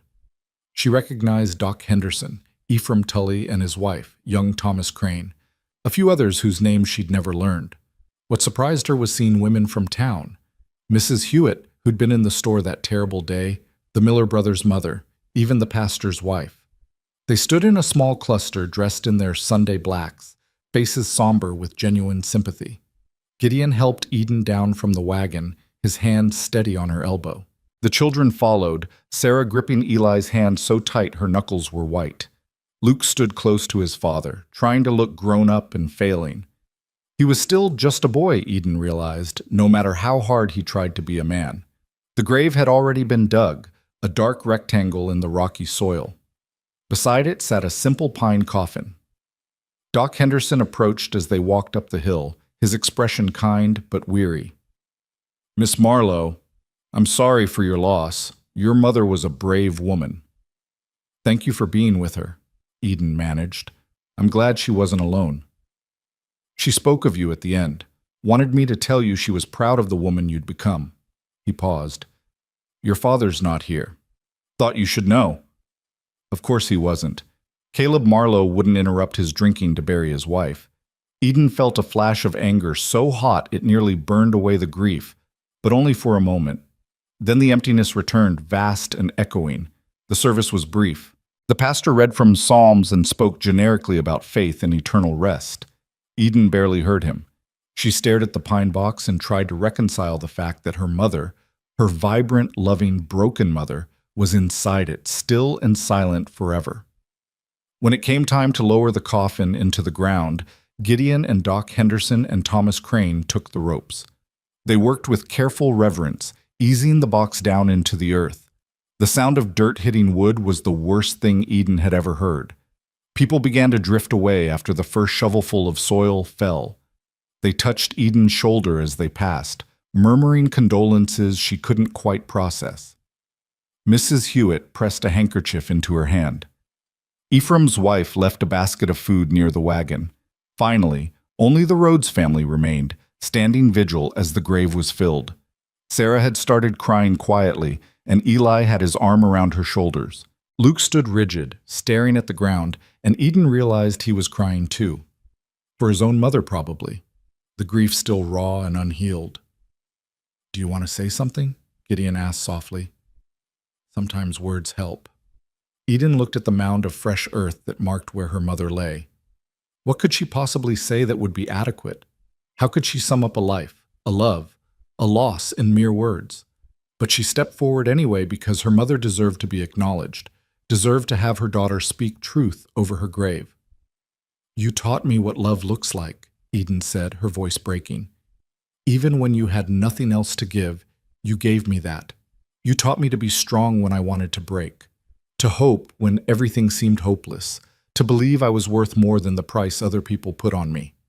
She wiped at her tears with the back of her hand. "I'm going to live, Mama, the way you wanted me to. I'm going to build something good and true. I'm going to be happy. I promise you that."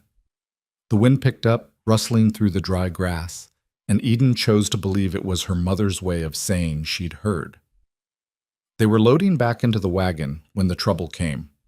Eden heard him before she saw him, that familiar, slurred cursing that had been the soundtrack of her childhood. She turned and saw Caleb Marlowe staggering up the hill from town, his clothes filthy, his face purple with drink and rage. "There you are!" he bellowed, pointing at Eden with a shaking finger. "Thought you could just leave, did you? Thought you could abandon your own father?" Gideon immediately moved between Eden and Caleb, his body language shifting into something protective and dangerous. "That's far enough, Marlowe." "Get out of my way, Rhodes. That's my daughter." "That's a grown woman who doesn't want anything to do with you." Gideon's voice was quiet, deadly. "Now turn around and go sleep it off before you embarrass yourself further." "Embarrass myself?" Caleb laughed, bitter and ugly. You're the one who stole my daughter, turned her against me. You owe me. I owe you nothing. Eden stepped out from behind Gideon, fury suddenly burning through her grief. You sold me, remember? For flour. You told me I was worthless, that I was a burden. You didn't even come to your own wife's burial. Because she was worthless too, both of you, nothing but weight around my neck. Stop. The command came from Luke, who had stepped forward with his fists clenched and his young face twisted with righteous anger. You don't get to talk to her like that. Caleb squinted at the boy. Who the hell are you? I'm Luke Rhodes, and Miss Eden is... He faltered, searching for the right words. She's part of our family now. She takes care of us. She matters. And if you think you're going to hurt her or take her back to that falling down shack, you're wrong. Luke, get back, Gideon said, but there was pride in his voice beneath the concern. No, Papa. Somebody needs to stand up for her the way she stands up for us. Luke took another step toward Caleb, and despite being only 12 years old, despite facing down a grown man, he didn't back down. You're a drunk and a coward. Miss Eden deserves better than you. We all do. For a moment, Caleb just stared at the boy. Then his face twisted with something that might have been shame or rage. With him, they looked the same. He turned his bleary eyes on Eden. You turned my own daughter against me, poisoned her mind. You did that yourself, Eden said coldly. Every time you chose whiskey over your family. Every time you raised your hand in anger. Every time you made my mother cry herself to sleep. You did this, Pa. No one else. I'm still your father. No. Eden's voice rang out clear and strong across the cemetery. You stopped being my father the day you dragged me into that store and tried to trade me like livestock. You stopped being my father every time you hurt Mama. You're nothing to me now, nothing but a warning of what happens when a man lets bitterness and drink destroy everything good in his life. Caleb swayed on his feet, his mouth working but no sound coming out. He looked suddenly old and small and pathetic, a broken man who had broken everything he touched. You'll regret this, he finally spat. You'll come crawling back when that righteous bastard gets tired of you, when his precious children turn on you. And I won't be there. You hear me? You're dead to me, girl. Dead. Good, Eden said. Then we're finally even. She turned her back on him, a deliberate dismissal, and walked to the wagon. Gideon helped her up to the seat, his hand warm and steady. The children climbed into the back, Luke still bristling with protective fury, Eli and Sarah pressed close together. As they pulled away, Eden looked back once. Caleb stood alone among the graves, a solitary figure silhouetted against the gray sky. She felt nothing looking at him, no love, no hate, no regret, just emptiness where he used to be. Are you all right? Gideon asked quietly as they left Dry Hollow behind. No, Eden said honestly, but I will be. The ride back was subdued. The children dozed in the back, exhausted by emotion. Eden stared at the horizon and tried to process everything that had happened. Her mother's death, her father's final cruelty, Luke's fierce defense of her honor. He stood up for me, she said after a while. Luke, he stood up for me. Of course he did. Your family. I'm hired help. You're both. Gideon glanced at her. And maybe, over time, you'll be more the former than the latter, if you want to be. Eden didn't know how to respond to that. The offer of family, of belonging, it was too big, too overwhelming to think about right now when her heart was still raw with loss. They reached the homestead as evening shadows stretched long across the land. The children tumbled out of the wagon and disappeared into the house, giving the adults a moment of privacy. Thank you, Eden said as Gideon helped her down, for being there today, for bringing the children, for everything. You don't have to thank me for basic decency. Most people wouldn't consider it basic decency. Most people would have left me to handle it alone. I'm not most people. He stood close enough that she could smell the familiar scent of him. Leather and pine and honest work. And you're not alone anymore, Eden. I need you to understand that. Whatever happens, wherever you go from here, you have people who care about you, who'll stand with you. The tears came again, but they were different this time. Not the hollow grief of loss, but something warmer, something that felt almost like gratitude. Gideon pulled her into a careful embrace, and Eden let herself lean into his strength for just a moment, let herself be held and comforted. "I don't know how to do this," she whispered against his chest. "How to grieve her and be grateful for this new life all at the same time. It feels wrong to be happy when she just died." "Your mother wanted you to be happy. That's not wrong. That's honoring her memory." He pulled back enough to look at her face. "Grief doesn't mean you stop living, Eden. It means you carry someone with you while you keep moving forward." She nodded, wiping at her eyes. "I should go help with supper." "The children can manage tonight. You should rest." But Eden shook her head. "I need to do something normal, something that makes sense. Please." He understood. He let her go, and she walked into the house to find Sarah setting the table with careful concentration, Eli stoking the fire in the stove, and Luke hauling in fresh water without being asked. They all looked up when she entered, their faces anxious and hopeful. "What should we make?" Sarah asked. "Something good?" Eden looked at these children who had defended her, mourned with her, stood by her. Her throat tightened with emotion. "Something good," she agreed. "Let's make something really good." They cooked together that evening, all of them working in the warm kitchen, bumping into each other and laughing at small mistakes. Luke told a story about the time he'd tried to make biscuits and created something that had the texture of rocks. Eli admitted he'd once started a small fire trying to surprise his mother with breakfast in bed.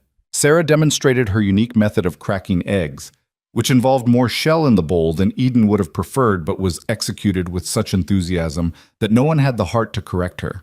And slowly, imperceptibly, the grief began to transform into something else. Not gone. It would never be gone completely, but integrated, woven into the fabric of this new life she was building. After supper, after the dishes were washed and the children were tucked in bed, Eden stood at her window and looked out at the stars. Somewhere up there she chose to believe her mother was watching, smiling, maybe, at the life Eden was creating from the ashes of the old one. "I did it, Mama," she whispered to the night. "I got away. I'm building something good. Just like you wanted." The stars offered no answer, but Eden didn't need one. She knew her mother would be proud.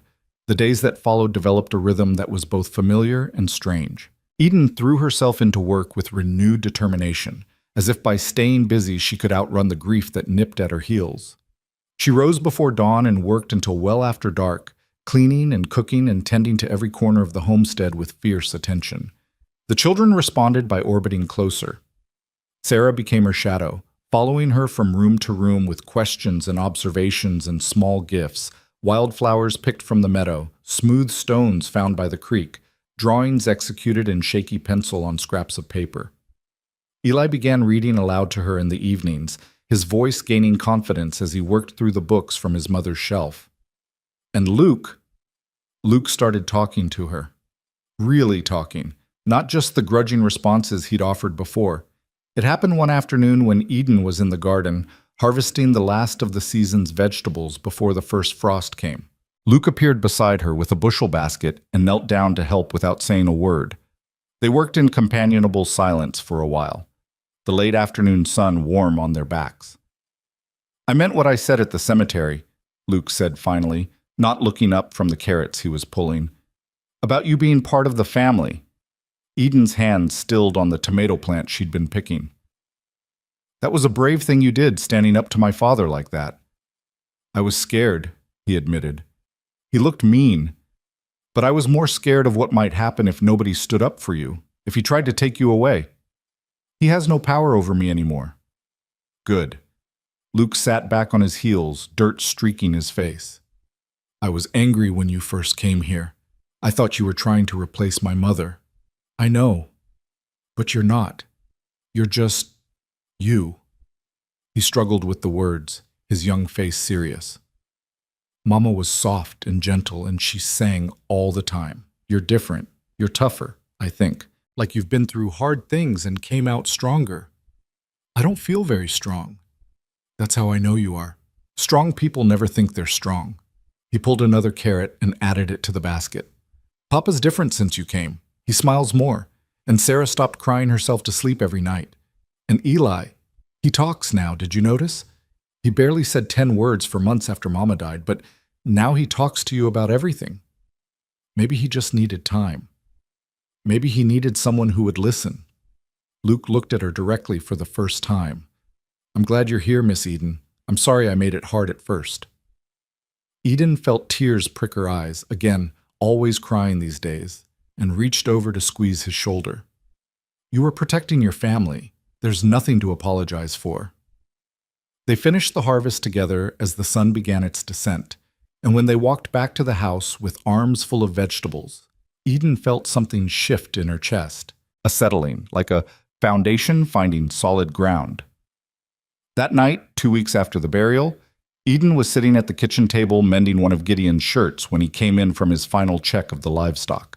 The children were asleep upstairs, and the house was quiet except for the crackling of the fire and the whisper of thread through fabric.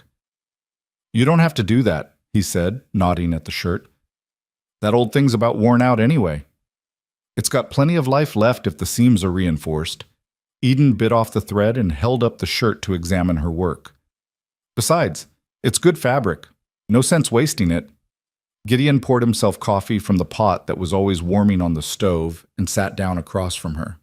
He looked tired, the kind of bone-deep tired that came from endless physical labor. Eden noticed the new lines around his eyes, the silver threading more thickly through his dark hair. How are you doing? He asked. Really doing, not just the polite answer you give the children. Eden set down the shirt and considered the question. I'm sad and angry and relieved, which makes me feel guilty, and grateful, which makes me feel like I'm betraying my mother's memory by being happy when she just died. That's a lot to carry. Yes, but I'm managing. She traced the wood grain of the table with one finger. My mother once told me that grief is love with nowhere to go, so I'm trying to redirect it, put it into caring for your children, tending this house, building something that would make her proud. I think she'd be very proud. They sat in comfortable silence for a while, sipping coffee and listening to the night sounds outside. Coyotes calling in the distance, the wind moving through the cottonwoods, an owl hunting somewhere nearby. The Dry Hollow Fall Fair is in 3 weeks, Gideon said eventually. I usually take the children. It's not much, just some livestock competitions, contests for best preserves and such, a dance in the evening, but the children enjoy it. That sounds nice. I was thinking, if you wanted to enter something in the baking competition, I'd cover the entry fee. You make the best biscuits I've ever tasted, and that includes Catherine's, though don't tell her I said that. He smiled slightly. Wherever she is, she'd probably agree with me. Eden felt warmth spread through her chest. You think my biscuits are that good? I think you could win the whole competition, and I think it might be good for you to do something for yourself instead of always working for everyone else. I'll think about it. Good. And Eden? He caught her eye across the table. I want you to know that you're more than hired help around here. I hope you know that by now. He paused, searching for words. You're important to us. All of us. Before Eden could respond, before she could process the implications of what he was saying, Sarah's voice drifted down from upstairs.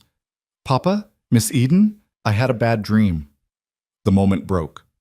Gideon stood, but Eden waved him back down. I'll go. Finish your coffee. She climbed the stairs and found Sarah sitting up in bed, her blonde hair wild around her face, eyes wide and frightened in the lamplight Eden had brought. What did you dream about, sweetheart? That Mama came back, but she didn't know who I was anymore. She looked right at me and didn't remember me. Sarah's voice cracked. Do you think that happens? When people die and go to heaven, do they forget about us? Eden sat on the edge of the bed and pulled the little girl into her lap. No, honey. I don't think they forget. I think they remember everything, all the love, all the good times, all the reasons they held on as long as they could. How do you know? Because my mama just died too, remember? And I have to believe she still knows me, still loves me, still watches over me. Otherwise it would hurt too much. Sarah was quiet for a moment, processing this. Then she said, Are you going to leave us too? What? No, sweetheart. Everyone leaves. Mama left and baby Jacob left, and even Miss Thompson, who used to bring us food after Mama died, she left too. Everyone always leaves. Eden's heart broke for this child who had learned too young that nothing was permanent, that love didn't guarantee presence. She cupped Sarah's small face in her hands and looked into those worried blue eyes. Listen to me carefully. I'm not going anywhere. Not unless your papa tells me to leave, and even then I'd probably argue with him about it. That got a small smile. I'm here, Sarah. I'm here and I care about you and your brothers and your papa. Do you understand? Promise? I promise. Sarah studied her face for a long moment, then nodded and burrowed into Eden's embrace. Can you stay until I fall back asleep? Of course. Eden held the little girl and hummed softly, an old lullaby her own mother used to sing. Sarah's breathing gradually slowed and deepened, her small body going heavy and warm with sleep. But even after she was clearly unconscious, Eden stayed watching her peaceful face and marveling at the trust this child had placed in her. When she finally crept back downstairs, she found Gideon still at the table, though the coffee cup was empty now. Everything all right? He asked. She had a nightmare about her mother not remembering her. Pain flashed across his face. She's been having those since Catherine died. I don't know how to fix it. You can't fix grief. You can only walk through it. Eden sat down across from him again. But maybe having more people around who love her helps. Gives her more anchors to hold on to. Is that what you are? An anchor? Eden met his eyes and saw something in them that made her breath catch. Something warm and complicated and frightening in its intensity. I'm trying to be, for all of you. The moment stretched between them, heavy with unspoken things. Then Gideon stood, breaking the spell. It's late. You should get some rest. He paused in the doorway. Thank you, Eden, for everything you do, for being exactly what we needed, even when we didn't know we needed it. After he left, Eden sat alone in the kitchen for a long time, staring at the dying fire and thinking about anchors and belonging and the strange, terrifying, wonderful way her life had transformed in just over a month. She'd come here as a girl who'd been traded for flour, who'd believed she was worthless. But somehow, in this house with these people, she was becoming someone else. Someone who mattered. Someone who was chosen. And that was worth more than all the flour in Wyoming. PQ Part 4 lưu ý. Viết 60.600 từ liên kết liền mạch với các phần trước trong câu chuyện và hối thoại tạo thành một câu chuyện liền mạch khi ghép lại. Mỗi phần liền mạch với phần trước không giới thiệu lại câu chuyện ở đầu phần mới, liên kết các phần của câu chuyện một cách liền mạch, sử dụng câu chuyện tiếp giữa các phần. Duy trì chủ đề, tránh ngắt quãng đột ngột, không sử dụng gạch đầu dòng hoặc tiêu đề phụ. Phong cách kể chuyện Mỹ, Hoa Kỳ, giống văn giàu cảm xúc. Kể theo ngôi thứ 3, giữ đồ kịch tính không viết lan man, kết thúc phần không giới thiệu phần sau. Lưu ý trả lời trong mục tin nhắn không nhảy sang Document Part 4. The morning of the dry hollow fall. Fair dawned crisp and clear, with frost painting the grass silver and the sky that particular shade of blue that only came in October. Eden had been awake for hours, her stomach tied in knots, despite telling herself it was just a county fair, just a baking competition, nothing to be nervous about. But it felt like more than that. It felt like stepping out into the world as someone new. Not Caleb Marlowe's worthless daughter, but Eden, the woman who made the best biscuits Gideon Rhodes had ever tasted, the woman who belonged somewhere. She'd made 36 biscuits the night before, working by lamplight after the children went to bed. Her hands had known exactly what to do, the precise amount of lard to cut into the flour, the careful folding of the dough, the perfect temperature of the oven.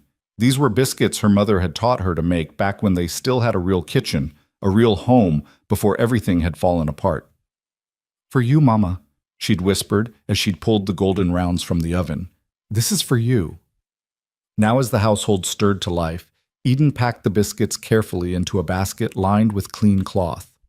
Sarah appeared at her elbow, already dressed in her Sunday best, a blue calico dress that brought out her eyes. Are you nervous? The little girl asked, bouncing on her toes with excitement. A little, Eden admitted. Don't be. Your biscuits are the best in the whole world. Better than Mrs. Hewitt's, and better than Mrs. Miller's, and definitely better than Mrs. Crane's, because Thomas said his mama's biscuits taste like sawdust. Sarah! Eden tried to sound stern but couldn't quite manage it. That's not a kind thing to say. But it's true. Thomas said so himself. Eli came down the stairs, buttoning his good shirt, his sandy hair slicked down with water. Papa says the wagon's ready whenever you are, and Luke's already outside because he wants to see the livestock competitions. Of course he did. Luke had been talking about nothing but the horse racing for days, convinced that their neighbor's stallion would take first prize. He'd been in an unusually good mood all week, his natural competitiveness fired up by the prospect of the fair. Gideon appeared in his doorway, and Eden's breath caught slightly. He'd dressed in his best clothes, dark trousers, a clean white shirt, a vest that emphasized his broad shoulders. His dark hair was still damp from washing, and he'd shaved, revealing the strong line of his jaw. He looked like a different man from the work-worn rancher she saw every day, dignified, almost handsome in a rugged way that made her heart do strange things. "Ready?" he asked, his gray eyes meeting hers. "As I'll ever be." The ride into Dry Hollow was festive despite Eden's nerves. The children chattered excitedly about the competitions and contests, the games and the food vendors. Sarah wanted to see the quilts. Eli was interested in the horseshoe throwing contest, and Luke had his heart set on watching every minute of the livestock judging. As they crested the hill overlooking town, Eden could see the fairgrounds already bustling with activity. Tents and booths had been set up in the field beside the church, colorful bunting strung between posts, smoke rising from food stalls. Wagons and horses crowded the makeshift parking area, and people milled about in their finest clothes. Farmers and ranchers, townspeople, and distant neighbors, all gathered for this annual celebration. Eden's stomach tightened. These were the same people who'd stood silent while her father tried to sell her. The same people who'd watched her humiliation and done nothing until Gideon had stepped in. "Hey." Gideon's voice was quiet, meant only for her. "You belong here as much as anyone, more than most. Don't let anyone make you feel otherwise." She nodded, grateful for his steadiness, and straightened her spine. She was Eden Rhodes. No, not Rhodes. She wasn't family. She was Eden Marlowe, but different from the girl who'd knelt on that store floor. She was the woman who'd buried her mother with dignity, who'd stood up to her father, who'd made a place for herself through honest work and genuine care. She could do this. Gideon found a spot to leave the wagon, and they all climbed down. Immediately, Sarah grabbed Eden's hand while the boys flanked their father. Together, they walked toward the fairgrounds, drawing looks and whispers as they passed. Eden heard the murmurs. "That's the Marlowe girl, and living with Rhodes now, and wonder what kind of arrangement they have." She kept her chin up and her eyes forward, refusing to show how the gossip stung. The baking competition tent was near the center of the fairgrounds, already crowded with women arranging their entries on long tables. Eden recognized Mrs. Hewitt, who gave her a small, almost apologetic smile. Mrs. Miller was there with her famous apple pie. The pastor's wife had brought an elaborate cake decorated with candied violets. And there, holding court near the judge's table, was Clara Morrison, the mayor's wife, Dry Hollow's self-appointed social queen, and a woman who'd made it clear she thought Eden was exactly what Caleb Marlowe had called her: worthless. "Well, well," Clara said loudly as Eden approached with her basket. "Look who decided to enter the competition. Tell me, dear, are these biscuits made with charity flour, or did you actually purchase the ingredients yourself?" The tent went quiet. Every woman there turned to watch, waiting to see how Eden would respond. Before Eden could speak, a new voice cut through the tension. "Mrs. Morrison, I do believe those are the same ingredients we all use: flour, lard, salt, and skill. Though I suppose the last one might be in shorter supply for some of us than others." Mrs. Hewitt had stepped forward, her weathered face set with unexpected steel. "Now, are you going to let the girl enter her biscuits in peace? Or do I need to remind everyone that you won last year with a recipe you got from that traveling salesman's wife? The one from Denver who definitely did all the actual baking?" Clara's face flushed red. "I don't know what you're—" "Course you don't. Just like you don't know how Eden Marlowe has turned the Rhodes household from a disaster into a proper home.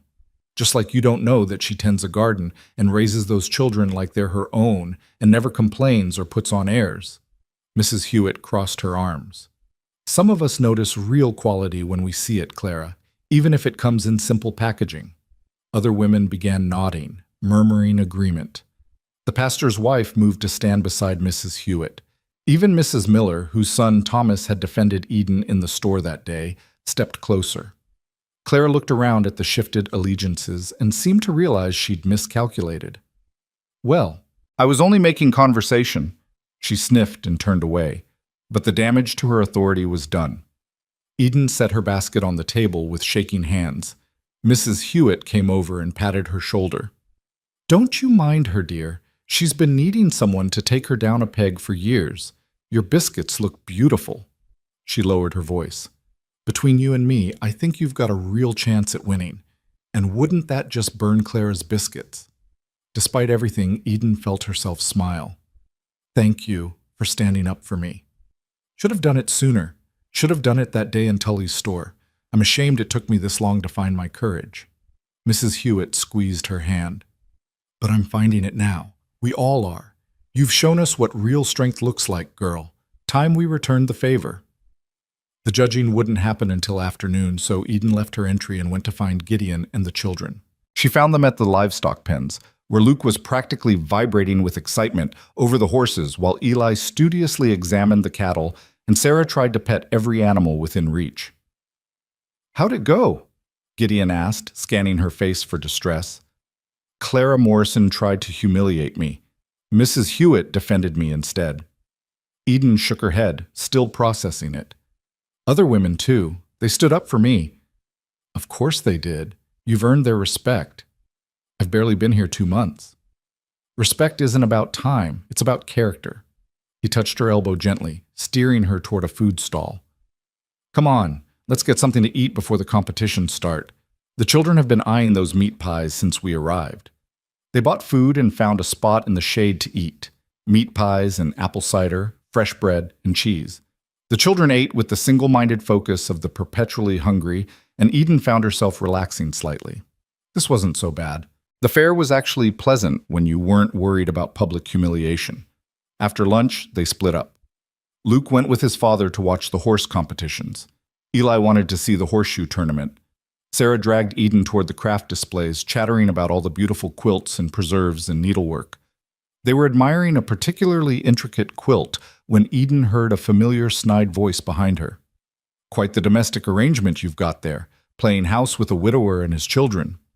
Eden turned to find Martha Kincaid, Clara Morrison's closest friend and second in command of Dry Hollow's Gossip Brigade. She stood with 2 other women, all 3 of them wearing expressions of false concern that barely masked their malice. "It's not an arrangement," Eden said evenly. "It's employment. I work for Mr. Rhodes as a housekeeper." "Is that what you call it?" Martha's smile was sharp as a knife. "Seems convenient, doesn't it? Pretty young woman moves in with a lonely widower. Everyone knows what that leads to." "It leads to clean floors and fed children," Eden replied, keeping her voice level despite the anger building in her chest. "But I suppose that's hard to understand for women who've never had to work for their bread." Martha's eyes narrowed. "Careful, girl. You might have fooled some people into thinking you're respectable, but we all know the truth. Your father sold you like a—" "My father tried to," Eden interrupted, her voice going cold and hard.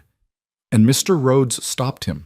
He gave me a choice and a chance, which is more than you've ever given anyone who wasn't born into your precious social circle." She felt Sarah's hand tighten around hers, felt the little girl pressing close. Eden took a breath and softened her tone, aware that children were watching, listening, learning how to face cruelty with grace. "Now, if you'll excuse us, Sarah and I are going to look at the quilts. We're not interested in participating in whatever game you're playing." She turned to walk away, but Martha wasn't finished.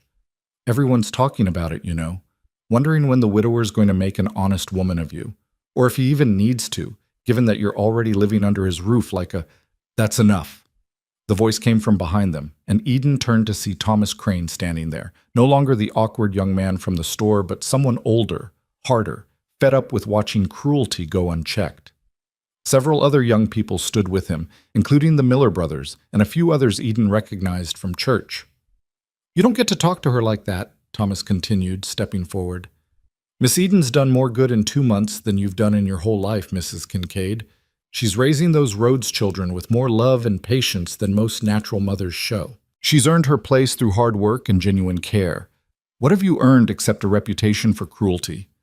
Martha sputtered, her face going red. How dare you speak to me that way? The same way you speak to others, apparently. Thomas looked at Eden. Don't let them chase you off, Miss Eden. Most folks around here are glad you're at the Rhodes place. We've seen the difference you've made. Other voices chimed in, agreement, support, validation.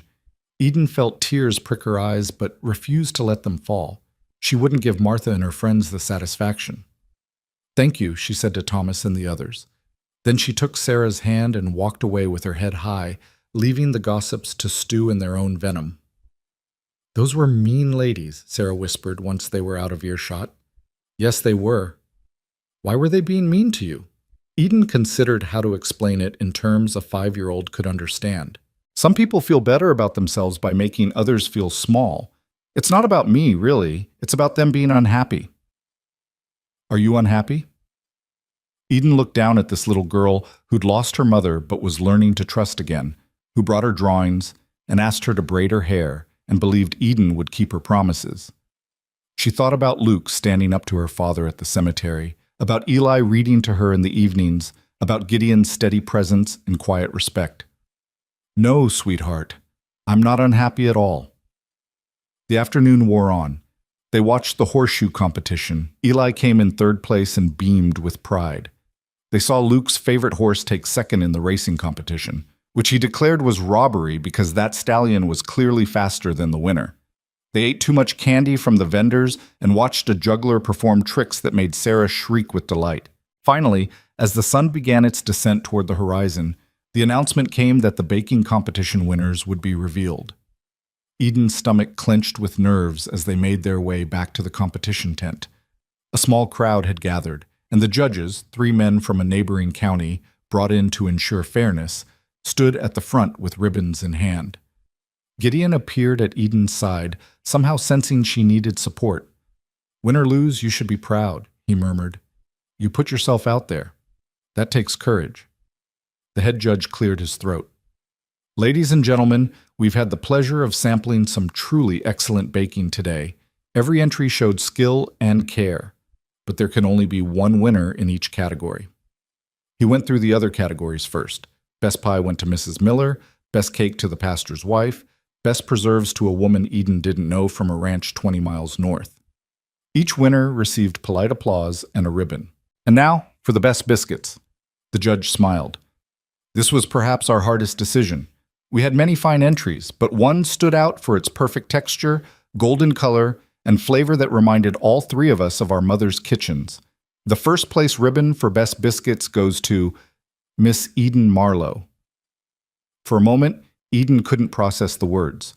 She just stood there, frozen, while Gideon gave her a gentle push forward. Then Sarah was squealing and jumping up and down, and Eli was clapping enthusiastically, and Luke was grinning like he'd won the competition himself. Eden walked forward on shaking legs to accept the blue ribbon. The judge shook her hand warmly. Outstanding work, miss. Best biscuits I've had in years. You should be very proud. Thank you, she managed, her voice barely working. Thank you so much. The crowd applauded, genuine warm applause. Mrs. Hewitt was beaming. The pastor's wife nodded approval. Even some of the younger women were smiling, pleased to see someone new win instead of the usual suspects. And there, at the back of the crowd, Clara Morrison stood with her mouth pressed into a thin line of displeasure, while Martha Kincaid looked like she'd bitten into something sour. Eden didn't gloat. She just accepted her ribbon with grace and walked back to where Gideon and the children waited. Sarah crashed into her with a hug that nearly knocked her over. You won! You won! I knew you would! We all knew, Eli added, his shy smile warm. Luke just nodded, trying to look nonchalant but failing to hide his pride. Good job, Miss Eden. And Gideon looked at her with something in his eyes that made her heart race. Pride, yes, but something else too. Something deeper and more complicated that she wasn't ready to name. Told you, was all he said. But the way he said it felt like so much more. The evening dance was held in the largest barn in Dry Hollow, with hay bales pushed to the sides and lanterns strung from the rafters. A small band, fiddle, guitar, and harmonica, played lively tunes that had people clapping and stomping their feet. The children ran wild with the other youngsters, burning off the energy they'd accumulated throughout the day. Eden stood near the wall, her blue ribbon pinned to her dress, watching the dancers spin and laugh. She'd never been to a dance before. Her father had considered such things frivolous, and even if he hadn't, no one would have invited Caleb Marlowe's daughter to participate. "You should dance," Mrs. Hewitt said, appearing beside her with cups of punch. "You've earned the right to celebrate." "I don't know how." "It's not complicated. You just move your feet and try not to step on your partner too much." She winked. "And I happen to know Gideon Rhodes is a fine dancer. His Catherine taught him back when they were courting." Eden's cheeks flushed. "Oh, I couldn't." "Why not? You're young. You've just won a competition, and there's music playing. Seems like the perfect time to learn something new." Before Eden could protest further, Gideon appeared as if summoned. He'd removed his vest at some point during the day, and his shirt sleeves were rolled up to his elbows. There was a lightness about him she rarely saw, the weight of daily responsibility temporarily lifted. "Would you like to dance?" he asked, extending his hand. Eden's heart hammered. "I don't know how." "Then I'll teach you, if you trust me." Did she trust him? She looked at this man who'd bought her freedom, who'd given her a home, who'd stood beside her at her mother's grave and defended her honor without being asked. This man whose children had become like family, whose presence made her feel both safe and dangerously hopeful. "Yes," she said, placing her hand in his. "I trust you." He led her onto the makeshift dance floor as the band struck up a waltz. His hand found the small of her back, warm and steady, while his other hand held hers with careful respect. They were closer than they'd ever been, close enough that she could see the flecks of silver in his gray eyes, could smell the clean scent of soap and sun on his skin. "Just follow my lead," he said softly. "Don't think too hard about it. Just feel the music and move with me." It was awkward at first. Eden stepped on his feet twice and apologized profusely, but Gideon just smiled and patiently corrected her movements. Gradually, she began to understand the rhythm, the way his body telegraphed which direction they'd turn. The dance floor wasn't crowded, and he kept them in a small area where she wouldn't collide with other couples. "There," he said after a minute. "You're getting it. I'm trying not to cripple you. You're doing fine. Better than fine." He spun her carefully, and Eden felt something loosen in her chest, something she'd been holding tight for so long she'd forgotten it was there. Joy, maybe, or possibility. They danced through one song, then another. Other couples smiled at them as they passed. The children waved from the sidelines where they were sharing cookies with friends. And Eden, for the first time in her life, felt like she belonged to something bigger than survival. She belonged to this moment, this music, this community that was slowly accepting her as one of their own. When the music finally slowed for a more intimate dance, the kind meant for courting couples, Eden expected Gideon to release her, to step back and maintain the appropriate distance between employer and employee. Instead, he pulled her slightly closer and lowered his voice so only she could hear. "I need to ask you something," he said, "and I want you to answer honestly." Eden's breath caught. "All right. Are you happy here? At the ranch? With me and the children? Is this what you want? Or are you just staying because you feel like you have no other choice?" The question caught her off guard. She looked up at him, at the vulnerability in his eyes, and realized this strong, steady man was afraid of her answer. "I'm happy," she said truthfully. "Happier than I've been in years. Maybe ever. The children, they've become so important to me. And you," she faltered, not sure how much to reveal. "You've given me more than just employment. You've given me dignity, a place to belong. I don't stay because I have no choice. I stay because I can't imagine being anywhere else." Something shifted in Gideon's expression. His hand at her back pressed slightly firmer, and when he spoke, his voice was rough with emotion. "Good. Because I don't want you anywhere else either. These past months, watching you transform our house into a home, watching my children smile again, watching you become part of our family." He paused, seeming to wrestle with words. "Catherine's been gone 8 months, and I loved her with everything I had. I'll always love her. But life goes on, and people change, and sometimes you meet someone who makes you remember that your heart's still capable of feeling things you thought were dead." Eden's pulse raced. Was he saying what she thought he was saying? I'm not asking for anything right now, Gideon continued quickly. I know it's too soon for both of us. You're still grieving your mother, and I'm still finding my way without Catherine. But I wanted you to know.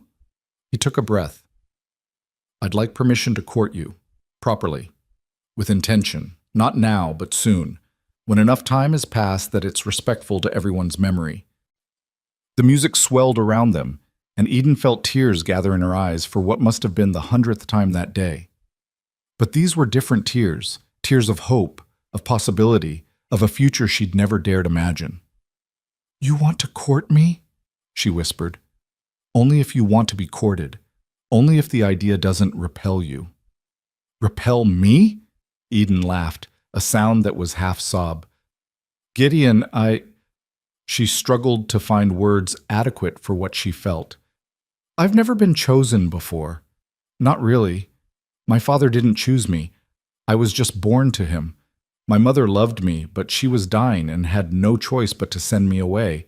But you're choosing me, deliberately, even though you could have anyone. I don't want anyone else.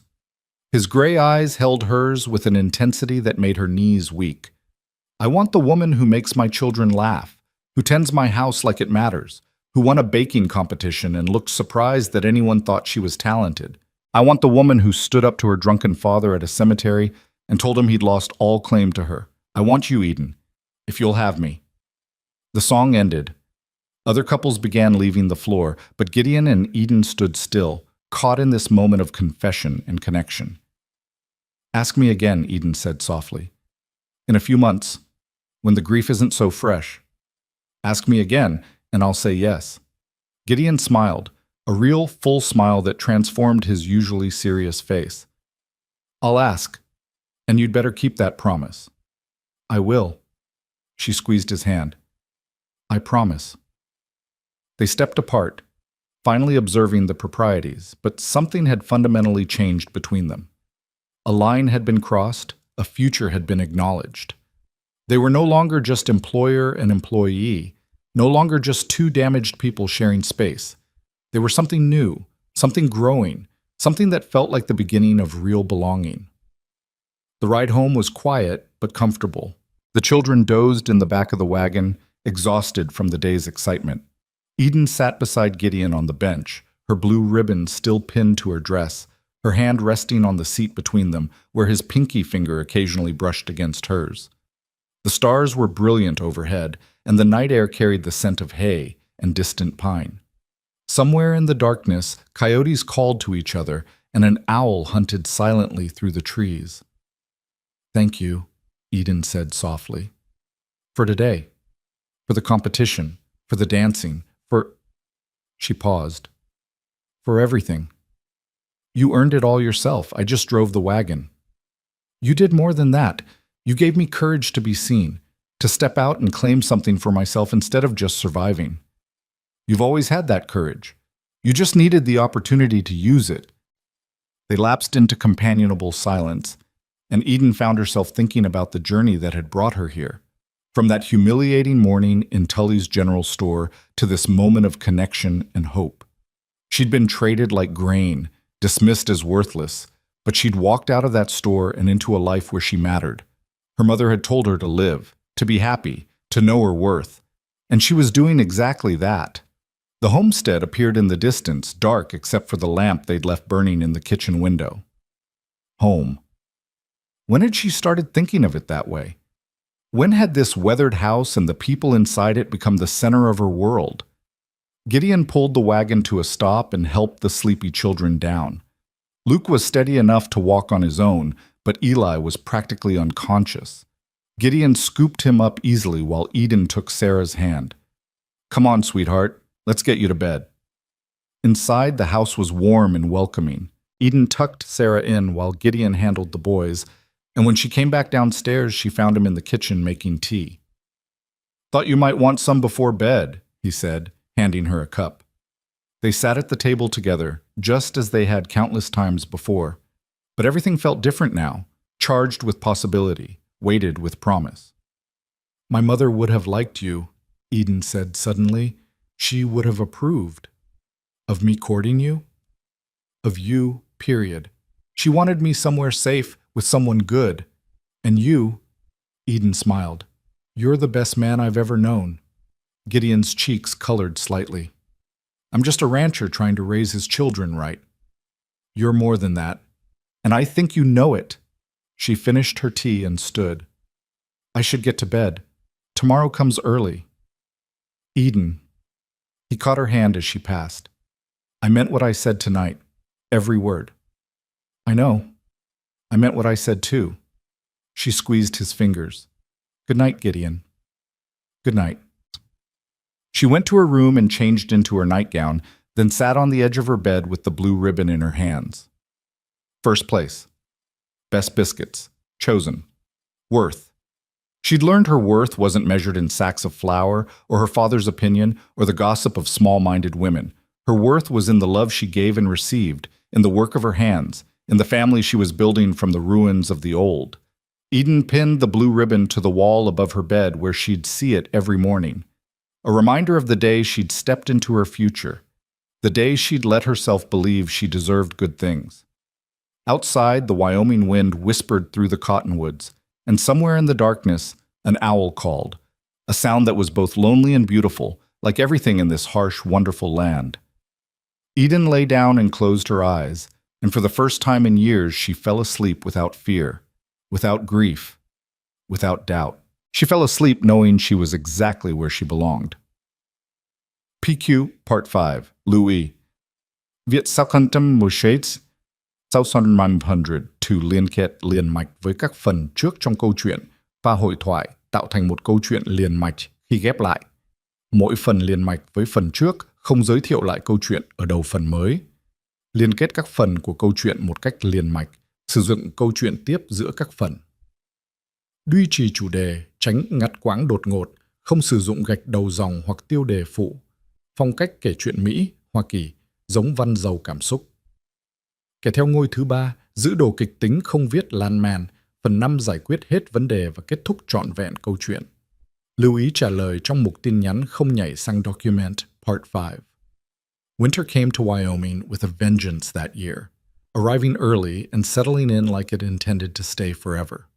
By late November, snow covered the ground in a thick white blanket that transformed the landscape into something both beautiful and treacherous. The cattle huddled near the barn, seeking shelter from the bitter wind, and ice formed thick along the creek bed. Inside the Rhodes homestead, though, life had never felt warmer. Eden stood at the kitchen window, watching snowflakes drift past while bread dough rose on the counter behind her. 4 months had passed since the fall fair. 4 months since Gideon had asked permission to court her when enough time had passed. They'd settled into a rhythm that felt both comfortable and charged with anticipation. Stolen glances across the dinner table, hands brushing when they both reached for the same dish, conversations that stretched late into the night after the children were asleep.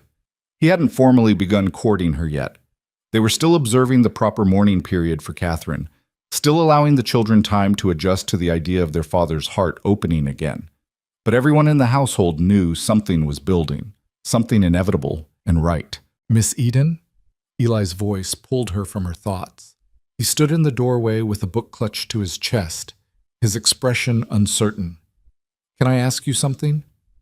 Of course, sweetheart, what is it? If Papa marries you and Luke says he's going to, he heard Papa talking to Mr. Tully about it, would you be our new mama? Eden's heart clenched. She moved away from the window and knelt down so she was eye level with the 8-year-old. Come here. Eli crossed the room and stood in front of her, his sandy hair falling into his eyes. Eden brushed it back gently. Your mama was Catherine, she said softly. She gave birth to you and loved you and raised you for 8 years. Nothing and no one can ever replace her or change the fact that she's your mama. Do you understand that? Eli nodded, but his eyes were troubled. But she's gone. Yes, and that's heartbreaking and unfair, and I'm so sorry you lost her, but her being gone doesn't mean she stops being your mama. She's still in your heart, in your memories, in all the things she taught you. Then what would you be, if you and Papa got married? Eden considered the question carefully. I'd be someone who loves you very much, someone who takes care of you and wants the best for you. Maybe I'd be like a second mama. Someone who gets to help raise you alongside the memory of your first mama. Can you have two mamas? I think if you're very lucky, yes. I think love is big enough for that. Eli processed this in the serious way he processed everything. Then he threw his arms around Eden's neck and hugged her tight. I'm glad you're here. I'm glad Papa picked you. I'm glad too, Eden whispered, holding him close. I'm very glad. That evening, after supper was cleared and the dishes washed, Gideon found Eden in what had become her schoolroom, the small parlor where she taught the children their lessons each afternoon. She was organizing books on the shelf, her back to the door, humming that same tuneless melody Sarah always hummed. You've taught her that song, Gideon observed from the doorway. Eden turned, startled. I didn't hear you come in. You were concentrating. He stepped into the room, his presence filling the small space. Eli told me about your conversation today, about mamas and marriage. I hope I said the right thing. I didn't want him to think I was trying to replace Catherine. You said exactly the right thing. You always do. Gideon moved closer, and Eden's pulse quickened. It's been nearly 9 months since Catherine passed. I've been thinking. A crash from upstairs interrupted him, followed by Sarah's shriek and Luke's shout of, It wasn't my fault. Gideon sighed. I should go see what they've destroyed now. I'll come with you. They climbed the stairs together to find that Luke and Sarah had been playing some elaborate game involving Sarah's dolls and Luke's attempt to build them a house out of books, which had collapsed spectacularly, sending volumes skittering across the floor. She said it needed to be taller, Luke protested. You said you could make it taller, Sarah countered, hands on her hips.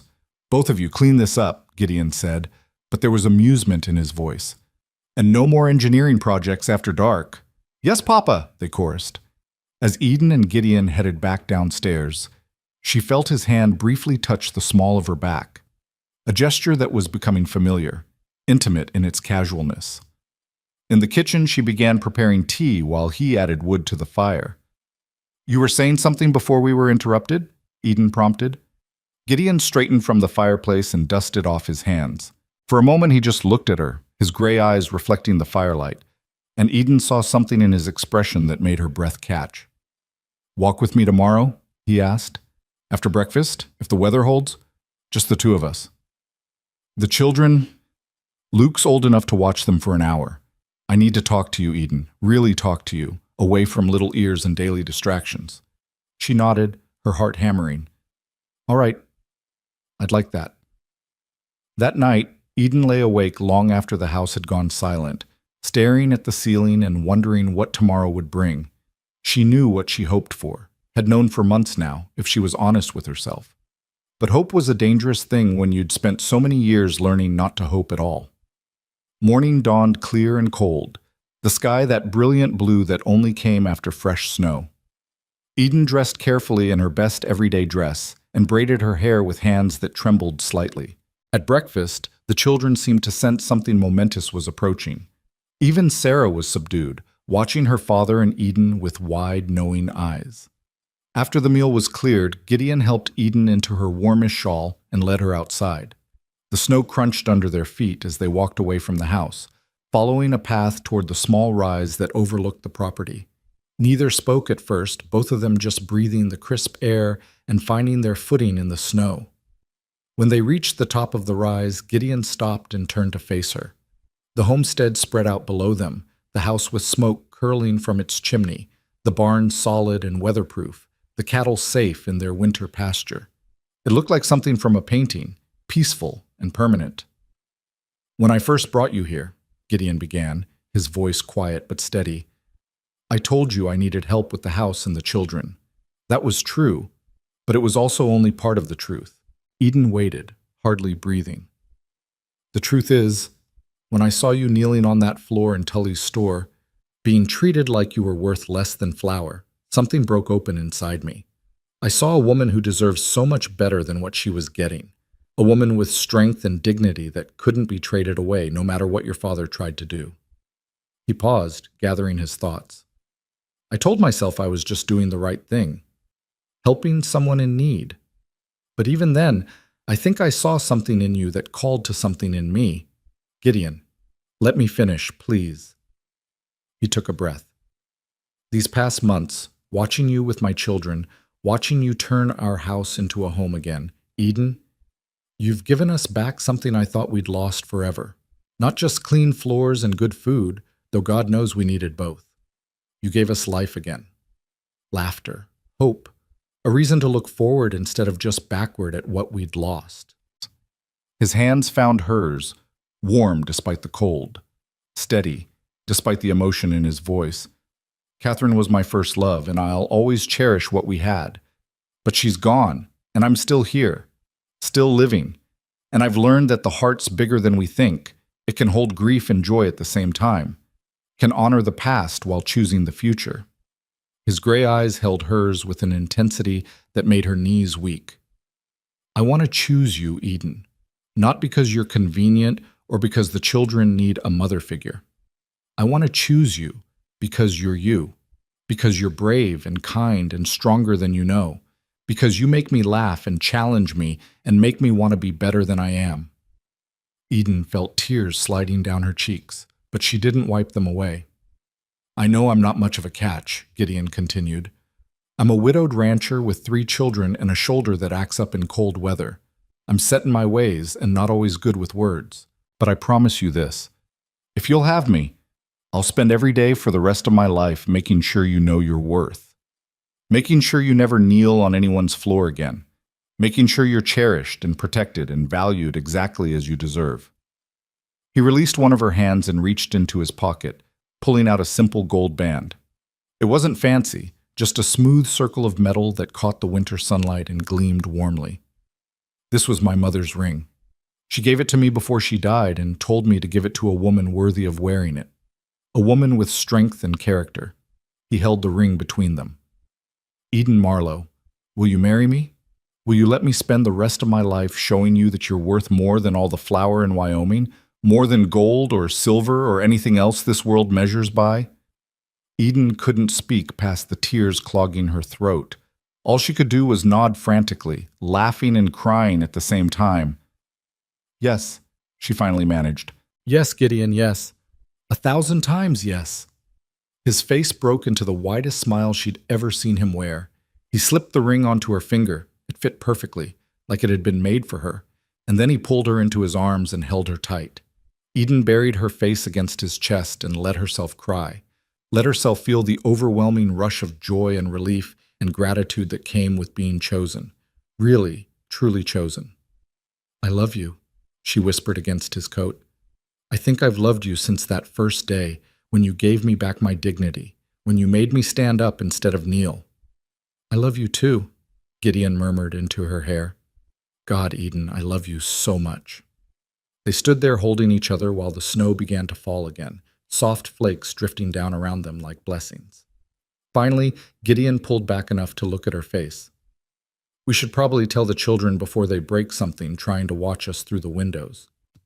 Eden laughed, wiping at her tears. Do you think they'll be all right with this? I think they've been waiting for this since the day you braided Sarah's hair with those blue ribbons. He kissed her forehead gently. Come on, let's go tell them they're getting a new mother. They walked back to the house hand in hand, and before they even reached the door, it flew open. All 3 children tumbled out, not even bothering with coats, their faces alight with excitement and hope. Did you ask her? Sarah practically shrieked. Did she say yes? Did you see the ring? Eli added, craning to look at Eden's hand. Luke hung back slightly, trying to maintain his 12-year-old dignity, but his eyes were bright with emotion. So you're really going to marry her, Papa? Gideon pulled Eden close to his side. I really am, if that's all right with you children. All right? Sarah launched herself at Eden, wrapping her small arms around her waist. It's the best thing ever. Now you can be our mama for real. Eli joined the embrace, and even Luke stepped forward to offer a handshake that turned into an awkward but genuine hug. Welcome to the family, he said gruffly. Officially. Eden held these children who had become hers and felt something settle deep in her chest. This was what her mother had wanted for her, this belonging, this love, this life built on choice rather than circumstance. That afternoon, while the children played in the snow and Gideon tended to ranch work, Eden sat at the kitchen table and wrote a letter. It was addressed to no one, just words on paper that she needed to speak to the mother who would never read them. Dear Mama, you told me to live, and I'm living. You told me to be happy, and I'm happier than I ever imagined possible. You told me to know my worth, and I'm learning every day what it means to be valued.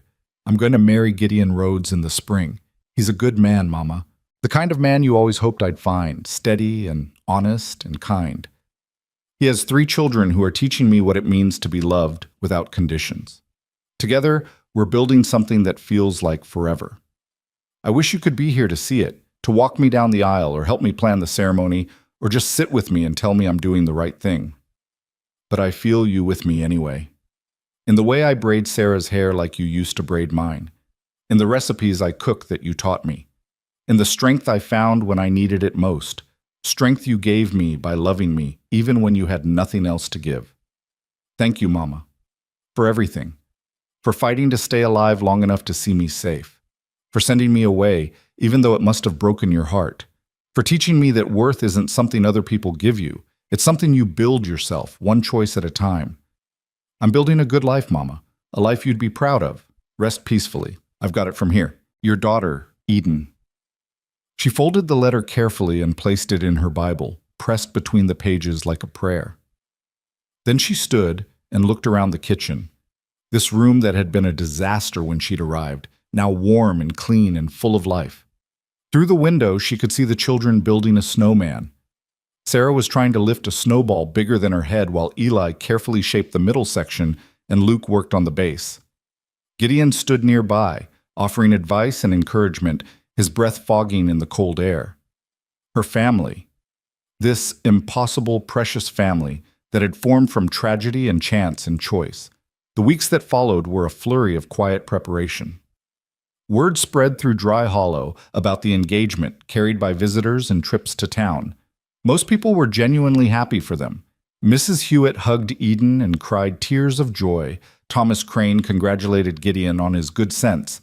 Even the Miller brothers offered their best wishes. Of course, there were those who disapproved. Clara Morrison sniffed that it was unseemly for a widower to remarry so quickly, and Martha Kincaid muttered about opportunistic girls who trapped vulnerable men. But their voices grew quieter as more people rallied around Eden and Gideon's happiness. The pastor agreed to perform the ceremony in early April, when the worst of the winter would be past, but before the spring planting demanded all of Gideon's attention. They would marry in the church with the whole community invited, making it clear this was a real marriage, a public commitment, not something shameful to be hidden. Eden began work on her wedding dress with help from Mrs. Hewitt and the pastor's wife.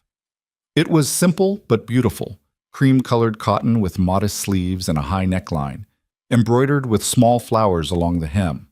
She worked on it in the evenings while the children did their lessons, each stitch a meditation on the future she was sewing toward. Winter deepened and then began its slow retreat.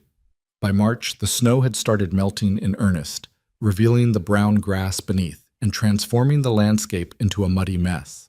But Eden found beauty even in the mud. It meant spring was coming, meant new life, meant her wedding day was approaching. One evening in late March, Eden was tucking Sarah into bed when the little girl asked, "Will you wear Mama's ring at the wedding?" Eden looked down at the gold band on her finger. "This ring?" "Yes, sweetheart. Your grandmother gave it to your papa to give to someone special." Mama wore a different ring, the one Papa gave her when they got married. It had a tiny diamond. Sarah's face was thoughtful. "He keeps it in the box in his room, with her other things." "That's right. Those are special memories of your mama that your papa will always treasure." "Do you think Mama would be happy about you and Papa getting married?" It was a question Eden had asked herself many times. "I think your mama loved your papa and you children more than anything. And I think if she could see how happy we are, how well you're all doing, she'd be glad. She wouldn't want your papa to be alone forever or for you children to grow up without someone to care for you." "That's what Eli says too. He says Mama would like you because you make Papa smile." Sarah snuggled deeper into her blankets. "I think she would like you. I think she'd say thank you for taking care of us." Eden kissed Sarah's forehead, her heart full. "Sleep well, sweetheart. Dream good dreams. I will. I'm going to dream about the wedding, about you in your pretty dress and Papa looking handsome and all of us being a real family forever and ever. Forever and ever, Eden agreed softly. That sounds perfect. April arrived with unexpected warmth and the smell of earth waking up. Wildflowers began pushing through the dirt, adding splashes of color to the brown landscape. Birds returned from their winter migrations, filling the air with song. And in the garden behind the house, the vegetables Eden had planted the previous fall began sending up green shoots, promising abundance to come. The night before the wedding, Eden stood in her room looking at the dress hanging on the back of the door. Tomorrow she would put it on and walk down the aisle of the Dry Hollow Church. Tomorrow she would take Gideon's hand and speak vows that would bind them together for the rest of their lives. Tomorrow she would officially become Eden Rhodes, mother to 3 children who weren't hers by birth, but were completely hers by choice. A soft knock on the door interrupted her thoughts. "Come in." Luke entered, looking uncomfortable in his stocking feet. He'd grown even taller over the winter, and his voice had started cracking at odd moments. He was becoming a man, though he still had the awkward uncertainty of a boy. "Can I talk to you for a minute?" he asked. "Of course. Sit down." He perched on the edge of her bed, picking at a loose thread on his sleeve. "I wanted to say, before tomorrow, before everything gets all official, I wanted to say thank you." "For what?" "For not trying to make us forget Mama, for letting us talk about her and remember her and keep her in our family. A lot of people would have wanted us to just move on and pretend she never existed." Eden sat beside him, close but not touching, giving him space to find his words. "When she first died," Luke continued, his voice thick, "I was so angry. Angry at God for taking her, angry at Papa for not being able to save her, angry at the whole world. And when you came, I was angry at you too, even though you hadn't done anything wrong, because you were alive and she wasn't, and that didn't seem fair." "That's understandable." "But you didn't get mad at me for being angry. You just kept showing up, kept being patient, kept proving you weren't trying to replace her. And slowly I realized you weren't here to erase Mama. You were here to help us remember how to live again, how to be happy without feeling guilty about it." He looked at her with eyes so much like his father's. "You're not my mother. You're never going to be my mother. But you're something else, something important. And I'm glad Papa chose you. I'm glad you're going to be part of our family, officially." Eden felt tears gathering but blinked them back. Luke was offering her something precious, his acceptance, his approval, his own form of love. She wouldn't diminish it by crying. "Thank you, Luke. That means more to me than you know." He stood abruptly, embarrassed by the emotion of the moment. "Well, I just wanted to say that, before the wedding. So you know." "I know, and I promise you, I'll always honor your mother's memory. I'll always make sure you and Eli and Sarah know about her, remember her, keep her alive in your hearts. That's part of how I'll love you all, by loving the woman who loved you first." Luke nodded, not trusting his voice, and hurried from the room. Eden sat in the silence that followed, thinking about the complicated beauty of blended families, of honoring the past while building the future, of love that expanded to make room for everyone who needed it. The wedding day dawned clear and bright, with a breeze that carried the scent of spring flowers and new grass. Eden woke early and lay in bed for a moment, savoring the quiet and thinking about all the mornings she'd woken in this room, mornings of uncertainty and grief and gradual healing. This would be her last morning waking as a single woman, her last morning as just hired help instead of wife and mother. Mrs. Hewitt and the pastor's wife arrived mid-morning to help Eden prepare. They styled her hair into an elegant twist with small white flowers tucked into the braids. They helped her into her dress and adjusted the fit until everything hung perfectly. When Eden finally looked at herself in the mirror, she barely recognized the woman staring back. She looked happy. She looked loved. She looked like someone who knew her own worth. "Your mother would be so proud," Mrs. Hewitt said softly, dabbing at her eyes. "I wish she could have seen you like this." "She can," Eden replied with certainty. "Wherever she is, she can see. And she's smiling." The church was packed when they arrived. It seemed like everyone from Dry Hollow and the surrounding ranches had come. drawn by genuine affection for the couple and probably also by curiosity about the young woman who'd gone from being sold for flour to marrying one of the most respected ranchers in the territory. Eden waited in the small room at the back of the church while the guests settled.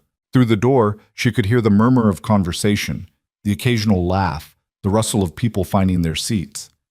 Her heart hammered with nerves and excitement.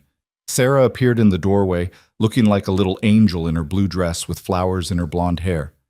"Papa says it's time. Are you ready?" Eden took a deep breath and looked at this child who would officially become her daughter in a few minutes.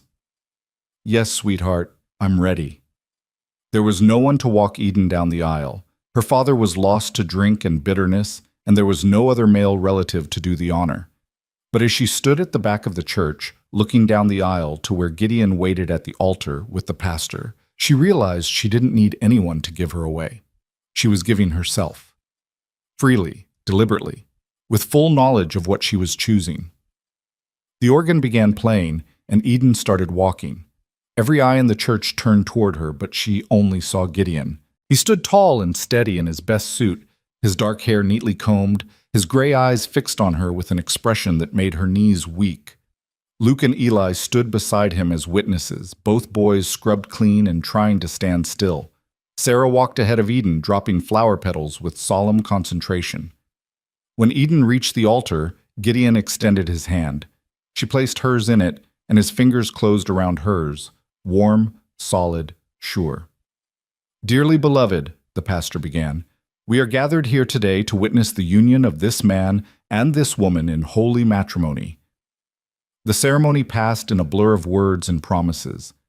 Eden spoke her vows clearly, her voice steady despite the emotion threatening to overwhelm her. She promised to love and honor, to stand by Gideon in sickness and health, prosperity and hardship, for as long as they both lived. Gideon's voice was deep and firm as he made his own promises. His eyes never left hers, and in them she saw everything they'd been through and everything they were promising to build together. When it came time for rings, Eli stepped forward with a small cushion. On it sat 2 bands, the simple gold ring Gideon had already given Eden, and a new one for Gideon that Eden had purchased with her savings from months of work. "With this ring I thee wed," Eden said, sliding it onto Gideon's finger. "With this ring I thee wed," Gideon echoed, replacing the ring on Eden's hand with the same one, now blessed by the ceremony. "By the power vested in me," the pastor proclaimed, "I now pronounce you husband and wife. Gideon, you may kiss your bride." Gideon pulled Eden close and kissed her gently, sweetly, a kiss that held promise and commitment and love. The church erupted in applause and cheers, and when they finally broke apart, Eden saw that she wasn't the only one crying. Mrs. Hewitt was sobbing into her handkerchief. Several other women were dabbing at their eyes, and even Ephraim Tully looked suspiciously misty. They walked back down the aisle together, husband and wife, followed by 3 children who were grinning from ear to ear. Outside, people threw rice and called out congratulations. Eden laughed and ducked her head against Gideon's shoulder, feeling more joy than she'd thought possible. The celebration afterward was held at the Rhodes homestead, now officially Eden's home too. Tables had been set up outside, laden with food that neighbors had brought. There was music and dancing, children running wild, adults sharing stories and laughter. The sun shone warm and bright, turning everything golden. Eden moved through the crowd accepting congratulations and well wishes. Even some of the women who'd been unkind before seemed genuinely happy for her now. Clara Morrison actually approached to offer stiff congratulations, which Eden accepted with grace. As the afternoon wore on, Eden found herself standing near the garden, watching Gideon play with the children. He was chasing Sarah while Luke and Eli tried to tackle him, all of them laughing and wrestling in the spring grass. He looked lighter than she'd ever seen him, the grief that had weighed him down finally balanced by joy. "You did good, girl." Eden turned to find Deputy Carson standing nearby, hat in hand. She hadn't expected to see him. He'd ridden to bring news of her mother's death, and they'd barely spoken since. "Thank you for coming," she said. "Wouldn't have missed it. I wanted to tell you your father passed 2 weeks ago.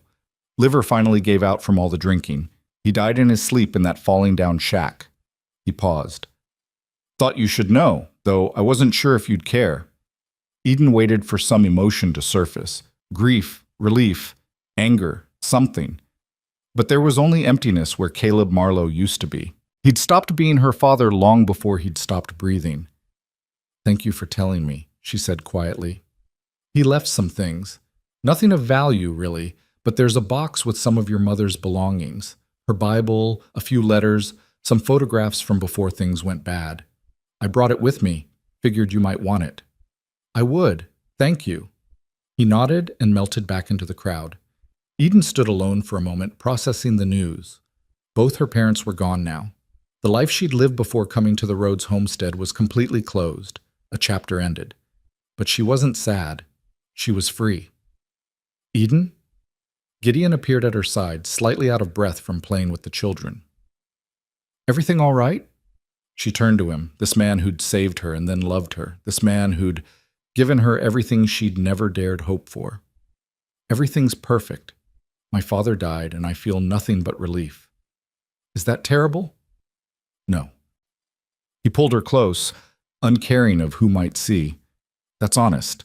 And after what he did to you, you're entitled to feel however you feel." "I feel free," she whispered, "like the last chain just broke." "Then we'll celebrate that too. Your freedom, your strength, your worth." He kissed her forehead. "Mrs. Rhodes." She smiled up at him. "Say it again." "Mrs. Rhodes." "I don't think I'll ever get tired of hearing that." As the sun began to set, casting long shadows across the land, Eden stood with Gideon's arm around her waist and watched their guests begin to depart.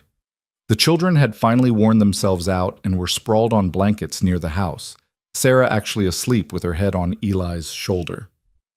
Luke sat guard over his siblings, looking proud and protective. Mrs. Hewitt was among the last to leave. She hugged Eden tight and whispered, "Your mother is smiling down on you today, dear. I know it. Thank you for everything, for standing up for me when others wouldn't. Should have done it sooner, but I'm glad I finally found my courage." She patted Eden's cheek. "Be happy, child. You've earned it 1,000 times over." Finally, mercifully, everyone was gone. The sun had set completely, and stars were beginning to emerge in the darkening sky. Gideon carried Sarah up to bed, while Eden and Luke gathered Eli, who was protesting that he wasn't tired despite yawning every few seconds. After the children were settled, Eden and Gideon stood together on the porch, looking out at the land that was now theirs to build on together. Somewhere in the darkness, an owl called. The spring breeze carried the scent of flowers and possibility. "I have something for you," Gideon said, pulling a small wooden box from his pocket. "I made it myself. Nothing fancy, but—" Eden opened the box to find a simple sign, beautifully carved with words that made her throat tight with emotion. "The Rhodes Home, Gideon and Eden, Eston, 1884. "I thought we could hang it above the door," he said. "Make it official. This is our home now, built together." "It's perfect." Eden traced the letters of her new name. "Everything is perfect." He took her hand, the one wearing his ring, and kissed her knuckles gently. "Not perfect, but real. And ours. And that's better than perfect." They went inside together, and Gideon hung the sign above the door while Eden watched. When he climbed down from the ladder, she stepped into his arms and let herself be held, let herself feel the full weight of everything that had happened, the pain and the healing, the loss and the finding, the journey from worthless to worthy. "Thank you," she whispered against his chest. "For what?" "For seeing me when I couldn't see myself. For giving me a choice when everyone else just wanted to use me. For loving me enough to be patient while I learned to love myself." "Eden."